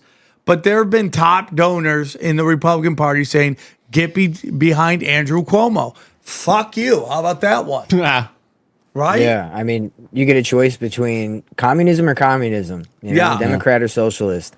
It's there's no choice there at all at that point. I like the Curtis guy. I know eventually that election will happen when people listen to this. I don't know how it ends. I do like that Curtis guy, and lately he's been getting a lot of traction. People are starting to really go, fuck that, fuck Mamdani, fuck Andrew Cuomo. Let's hear this kid. So this guy. Yeah, why don't you drop out, Cuomo? Yeah. I mean, you've already had a chance. Just think about it. You lost the primary. Yeah. You shouldn't be here.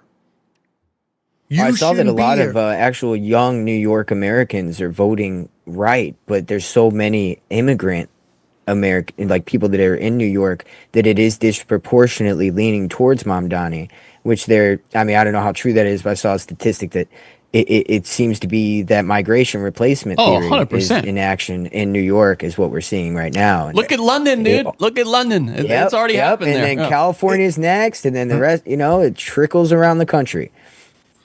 And you leave something that's so bad and then instantly try to make it that. Latinos do that as well. They love to come here and just set up Mexico. Right? And sometimes not their fault because economically they have to bunch up to survive. And then it just becomes what they know. Yeah, you do what you know. But then they leave a country, risk their life, come here, and then root for that country's soccer team when it's playing the host team. You know, it's like maybe you should be rooting on for the country that gave you a good life that you didn't have to fucking run because your sister's in a donkey show. And in the defense of the Mexicans, I do think the kids should definitely be rooting for the American team.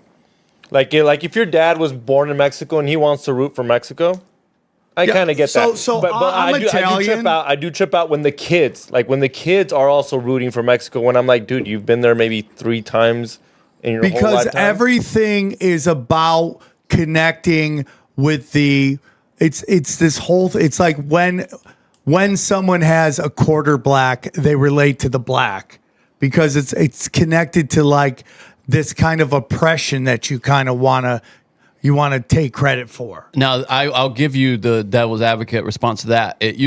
They will say it's because historically you had things like the 1 drop rule, which meant that if you had 1 drop of black blood legally, you were treated like a black person in Jim Crow time. So they say it's from that actually, and from culturally those people had to. Johnny, do you think 20-year-old girls? No. Know about the 1 drop rule? No, not at all. But I'm telling you, that's what they would say as the response to that. Real quick, it's retarded. Can we get into silent weapons real quick? Yeah, I saw you wanted Silent Weapons. Yeah. So Silent Weapons was pretty much a MK Ultra deep dive series I did. One of the clips that you had on doom scrolling was from that. It was about this idea that, I was back whenever I first got into this stuff, I was reading CIA documents about astral projection and all that shit. I'm sure you guys know what I'm talking about, the Project Stargate. And as I went on kind of reading more shit as time went on, I kind of realized, like, what if they put that out there for people to practice the astral projection, meditate, because it literally lays out how you can do it and tune your brain to this frequency. So they're almost teaching people how to MK Ultra themselves, because hypnosis, astral projection, implantation of memories, shit like that all has to do very heavily with the ufology movement and this kind of new age, like, astral projection and all that shit. And so a lot of that was breaking down, is this like the next level of the MK Ultra stage? So for instance, in the 1950s, you had the Robertson panel that came out saying that people's belief in aliens was actually more of a threat than the aliens themselves or UFOs themselves. And so during that time, you had MK Ultra kick off.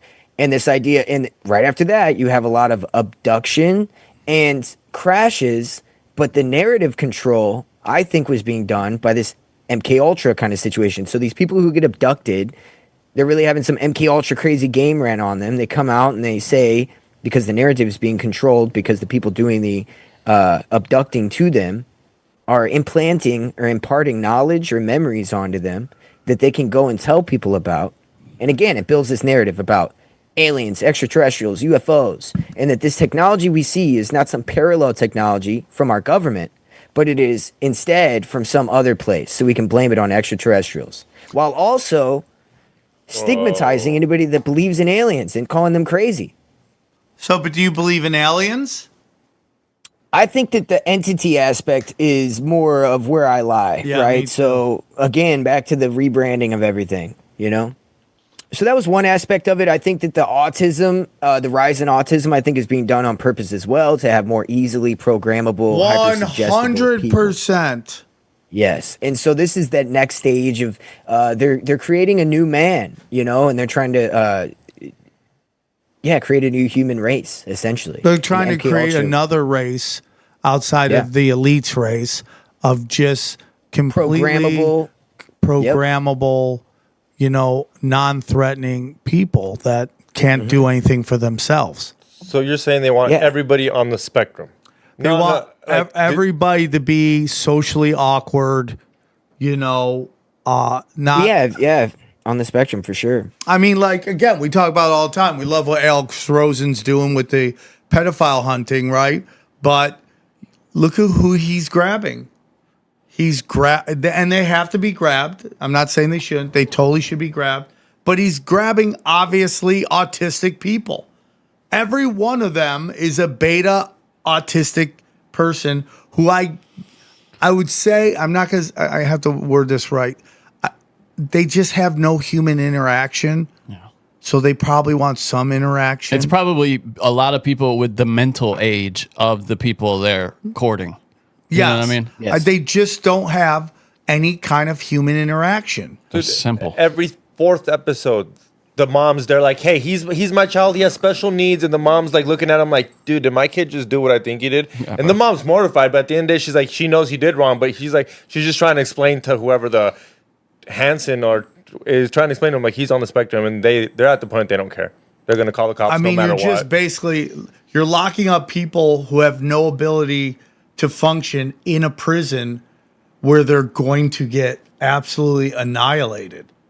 I mean, there's that famous video of the kid who, listen, and again, I'm not trying to defend these guys, but I'm just saying it's pretty obvious these are socially inept people. They have no ability to interact with people, and they're just on the internet talking to people, and they may not, again, you could tell when they know what they're doing, and you could tell when they're just like, what, they just can't interact. No, you're not making excuses. They should be off the street, but yeah, it's different than someone who's like an alpha predator. And you could It's tell not an when the organic. alpha- It's not an organic uprising it's not organic. is 'Cause what it there sounds are, like, it's saying. there's predators, ones like you could alpha tell predators. that are trying to get the forbidden fruit, and there's some that just really don't understand what they were doing. And they almost see the kids Yeah. as their contemporaries. Yes. Yep, exactly. And Yep. it's not And that- forgiving it. It's No, just, they're both wrong, and they both need to be punished. yes. But What led me into that was like the telepathy concept with the telepathy tapes and autistic kids, and then you know I connected that with the whole idea of telepathy and astral projection.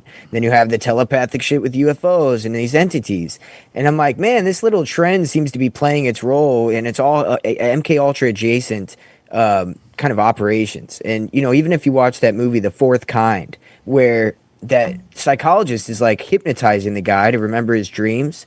And in his dreams, he sees an owl come to his room. Turns out the owl is an alien, and it like is fucking with him at night, right? That is all MK Ultra style, like the way they sat there, hypnotized them, implant memories. Like that's when you read deep into MK Ultra, that is what they did. And so their tactics seem to be everywhere, displayed on these different movements that are around. and I believe that, again, everything is data. The internet is a great fishnet to find the people that they need to find, whether it's on chat boards, whether it's in comment sections of Pornhub, wherever it is, they can find these people that they can manipulate through many different tactics. And this is why they show up. And then, it's also like, if you get people on the right psych drug, you put out a frequency and they're doing things that they don't really have control of. Oh yeah. I mean, And yeah. I forget what the scandal was, but it involved Obama, and there was a big scandal that dropped.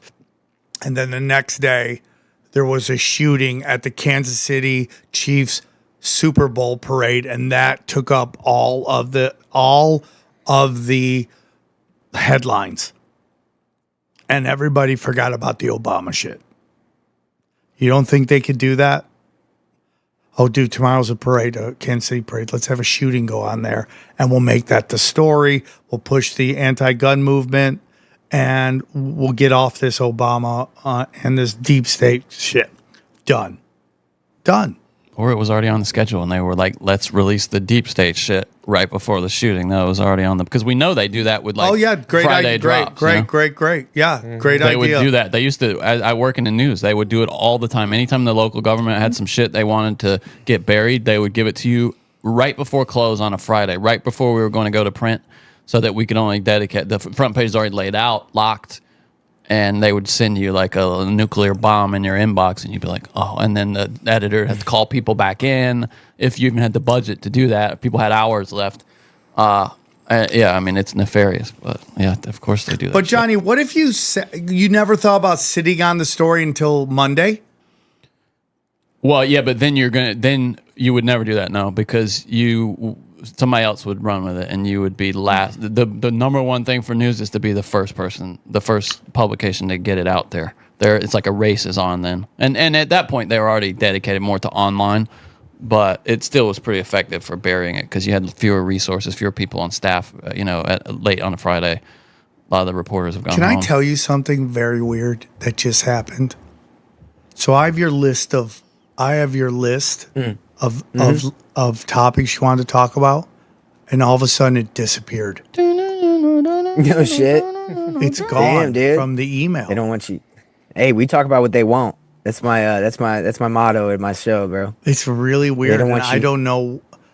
I didn't touch any buttons, and it's fucking gone. Yeah.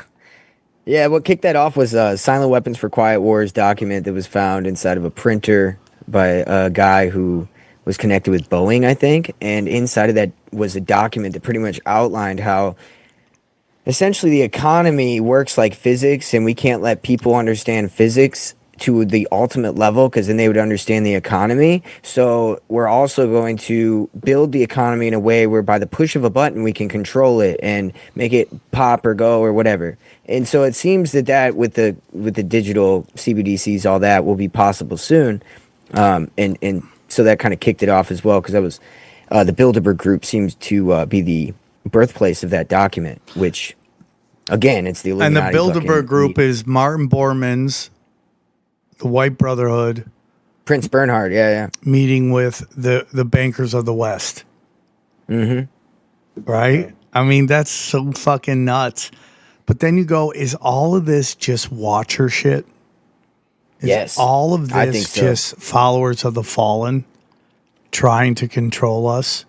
Then you start to get into, and everybody, Kurt Metzger hates the demiurge idea, but it lines up, dude. It lines up, creating these archons, creating these things. What if the demiurge is one of the falling angels? What if he created some stuff, a false reality, to fight God, the creator's reality? Is this a false reality? I know once you bring up the demiurge, you start hearing stupid Gnosticism shit.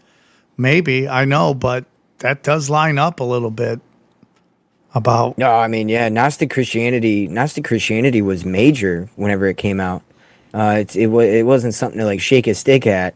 So, nowadays people, I feel like it's stigmatized like everything else that's more closer to the truth, as far as closer to the truth of what the elites believe. And so, yeah, of course they don't want you being like, Gnosticism might be legit. There might be like, because why do they say that they worship the architect of the universe? They don't say they worship the creator of the universe. They worship the architect. And then whenever you read into the demiurge, what do the demiurge do? They took God's creation and they applied logic and like geometry and like material realm to it. And what is the study in the mystery schools? Pythagoras, of geometry and of all the math and everything else. And it kind of leads into this idea of how, you know, they built the pyramids so we'd reach up to the gods, you know, and, you know, build something so perfect and massive that it can inhabit the gods who created this realm. You know, that's what they believe. They wrote this in their writings. So it's just might be something to it. It's interesting, dude. I don't know if we're supposed to totally know what the answer is, and who knows if there is one answer. Yeah. There might be many forces at work that are beyond our understanding, battling over control of whatever this special place is. Now, I'm going to end on this. There was an interesting video we played on doom scrolling yesterday, and it was talking about how the moon is a reflection of land, and how there is this section on the moon that looks like all our known land. And if you compare it to old maps from way back in the day, all the section over here looks like the old land from the old maps. And this is kind Atlantis. of like all that shit, dude. Like all the land beyond the wall and all that shit. It's so crazy how we're trapped in this kind of prison, right? And if we try to go beyond the wall to find out, just like in jail, you get shot. It's crazy. That's a fact. Isn't that That's crazy, dude? Mm-hmm. We shoot to kill, dude. We shoot to kill. That's some crazy ass shit. It's interesting, 100%. dude, but I think there is you know, what you said earlier about Jesus is something I've been thinking about for a long time. That Jesus was sent down to give us the blueprints how to survive and thrive in this energy field we call Earth. Mm-hmm. That's 100%. I think it's also important to remember that it's the new covenant. This is a different path for different people from the Old Testament. Do you know what I mean? Like this is, we had an old agreement which required sacrifice, you know, blood sacrifice, and not, you know, and there's people that still do that, but they're not believers in Jesus and the new way. Do you know what I mean? And Jesus is the new way. He changed things, yeah. And how much there's just And the relationship. Jesus stuff out there. Yeah. Like if they believe, you know, in their writings, you know, he's an ascended master. So they take away the divinity of Jesus to an extent. I mean, he's still divine as far as an ascended master, but he's not unique in the sense that they believe Krishna did the same thing or Muhammad did the same thing. So that is where I split off with that philosophy of like, I don't think he was. But didn't like master. Buddha have royal connections, and Muhammad had royal connections? Exactly. Like, didn't Jesus Krishna come might out have of a too, I barn? Yeah, yeah. Mm-hmm. Yeah, I mean, there's so little known even about his childhood. That's how insignificant he was, you know, that we don't even know anything about those lost years. I don't know, man. When I Jesus, the teenage years. You know? Well, yeah, Jesus. Next on the CW. He was wilding out. Yeah, Jesus wilding out. Oh, Yeah. Oh, Jesus, what are you into? Urkel. Oh, gee, did I do that? There are some apocryphal texts that claim to be about those periods and like miracles he performed and kind of like an adolescent little trickster Jesus, but most of it is or all of it. Jesus going through his Bieber face, where it's like, Yeah. he's there's some acting of out. that, It's like, that's not very son of God of you. He's But definitely the guy you want at the party. You could turn anything to wine, right? Yeah, yeah. But there's also times, Johnny, I think you were talking about before, where Jesus would go and people didn't believe in him, so he couldn't couldn't create. That wasn't me talking, but yeah, I mean, yeah.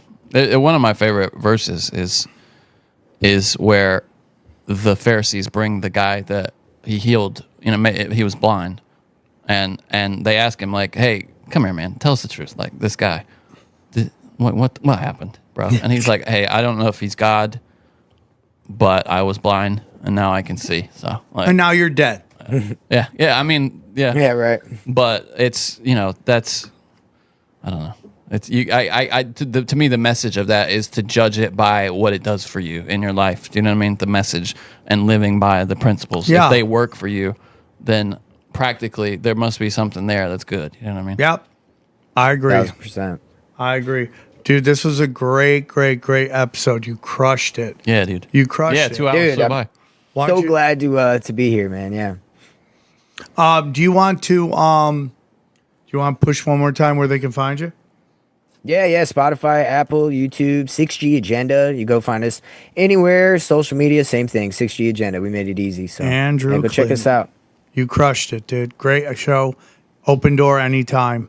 You should go on the thank Nephilim you. Death Squad. I would like to just sit on that one and just listen to you guys have a fun. Go check it out. I went on there Oh, and you talked about did? black goo. Yeah, I talked about black goo on Oh, there. I'm sure Maybe that I'll come must on have here. been- Oh wait, what? Like the programmable goo? That shit? Liquid, yes sir, Oh, yes yeah, sir. dude. Talk about that and a little bit more about that castle I mentioned to you. We got deep on that as well. So, What? yeah, Which check it out. castle? The Shoto de Amoir. The Mothers of Darkness. Yeah, That yeah, shit yeah. is scary, dude. About Crazy, those dude. tourists, the guy sent his girlfriend to knock on the door. They grabbed her, and she was never seen again. Gone. Yeah. Dude, that yeah, is- dude. I think Who when sends you their look at the X, girlfriend to do that? Yeah, by the that's way? shitty, bro. That's really shitty. that's crazy. When you look at the X Files from the Detroit case, it seems to describe the castle a little bit as far as what might have went on at the castle is kind of explained through the Detroit files. It's kind of weird, at least in my opinion, because you can't find anything on the castle very much, but it's right next to where Detroit was, and all the things that these kids say happened to them seem to take place at a castle. There was human hunting, all kinds of shit. So yeah, it's pretty nuts. That's so scary. Andrew, great show, dude. All right, let's break it down. All right, what'd you guys think about Andrew Clinton? I thought that was fire. 6G fire. 6G fire. Damn. We didn't even ask what 6G meant. That's how good it was an episode. We didn't even have to talk about That's it. one more than 5G. That's what it is. That's one more than 5G. That thing cooks your nuts. He was great, dude. That guy knows his shit. I feel like we could have gone for hours with him. 2 hours. That was a great episode. It's a good hang. Good hang. Guy knows what he's doing. It's like these young bucks are coming up. Yeah. And they got research. Not like me. I just show up and try to figure it out. Gonna put us out of business over here. Yeah, hey, stop putting me out of business. Respect your elders. These guys are reading. These guys are reading. That And you Bell know, only Laboratories one show. of us does that here. Yeah, who's that? Johnny. No, John. I don't. I ain't reading shit, bro. Dude, Audiobooks. I bought Paradise Lost. And dude, I have to read the paragraphs over and over again. I'm like, I get that's how they talked. That's a tough one. And do you think that was better? Do you think the way they talk was better? It's just different. 'Cause the thing that people forget that are super into English literature and stuff, they think that is just wonderful writing, which some of it is, but it's just that's how people talk back then. Yeah, it's just unnecessary. That's all I gotta say. It's the equivalent of Ebonics. in Imagine if the you black sent neighborhood. me It's no different. back then, I'd be like, "What did you just say?" Oh, dude, if you go to their YouTube channels dedicated to talking in like old English, and bro, you'd have no fuck, and it's still English, but you'd have no clue what they were talking And these about. people can conversate. There's two people. There's Yeah, like, yeah. Well, there's even like, well, that's Welsh, but there's people that speak Welsh now. Like, I'll let you listen to a guy speaking Old English. You think it's something that has to be kept Let me alive? see if I get. You think it's Yeah. I mean, it's not like It I don't doesn't think have to anybody- be kept alive, but it's very important to keep your history. Oh, do you mean it should be? Kept? Yeah, it should- no, yeah. I don't know. Earlier, Yeah. Yeah. I'm like, I'm from the future. Tis thou talk like demon tongue. It really is just incomprehensible. I mean, like it's like he's speaking German. Or something. But it's like that. How's that any different than when they had to put subtitles on Whitney Houston and Bobby Brown show? Dude, my girl can't watch Slow Horses without subtitles on. People in England speaking English. Oh, you know what's crazy? So, you guys obviously see King of the Hill, right? Yeah. My white girlfriend that grew up in North Carolina, she understands Boomhauer. Nice, actually. Good job. I couldn't understand Boomhauer till she said, listen very well, and then she would put the subtitles. And Boomhauer's actually talking.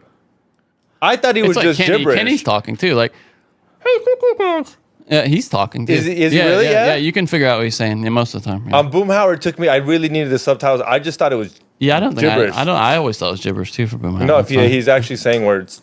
They really hate us on YouTube. It's unbelievable to me. Yeah, it's not. It's not. It's good. just really sucks. It's better than it was, but Los Angeles Dodgers are satanic? That's a comment. I agree with that.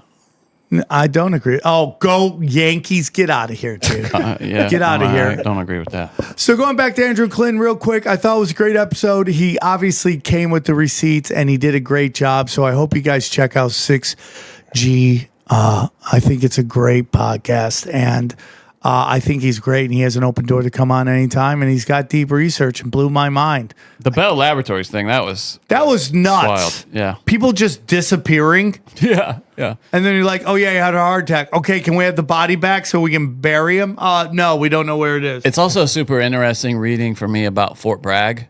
Oh, that's when I grew up, like, I mean, all around there. My uncle worked there forever. You know, he was in the Army and was all around there. And they, like, a lot of the training grounds there, even in my hometown, there, like, the old factories that moved away, those factories got bought by military private contractors that use it for training.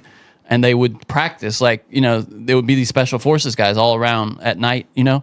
You would see them, like, moving across the highway and doing weird, like, bombs would be, they had, like, drop zones around us, people jumping out of airplanes and shit. Like, I just grew up going off? Yeah, at night. It's like Ooh, munitions, that's like scary. not bombs probably, but like explosions in the night and stuff. And you would just, it would be maneuvers. They called it. You know, they're on maneuvers. Did you see Middle Eastern crisis actors go? No. I gotta get a better job. And they would hire locals to do that kind of shit, like Johnny, be crisis actors. Yeah. You'd put blackface on and be like, oh no, No, I never did it, but I knew people who were like involved in that shit. Yeah, and it was all the guys that would build replicas of. You remember hearing about how they built a replica of the Bin Laden compound and trained on it for months and months?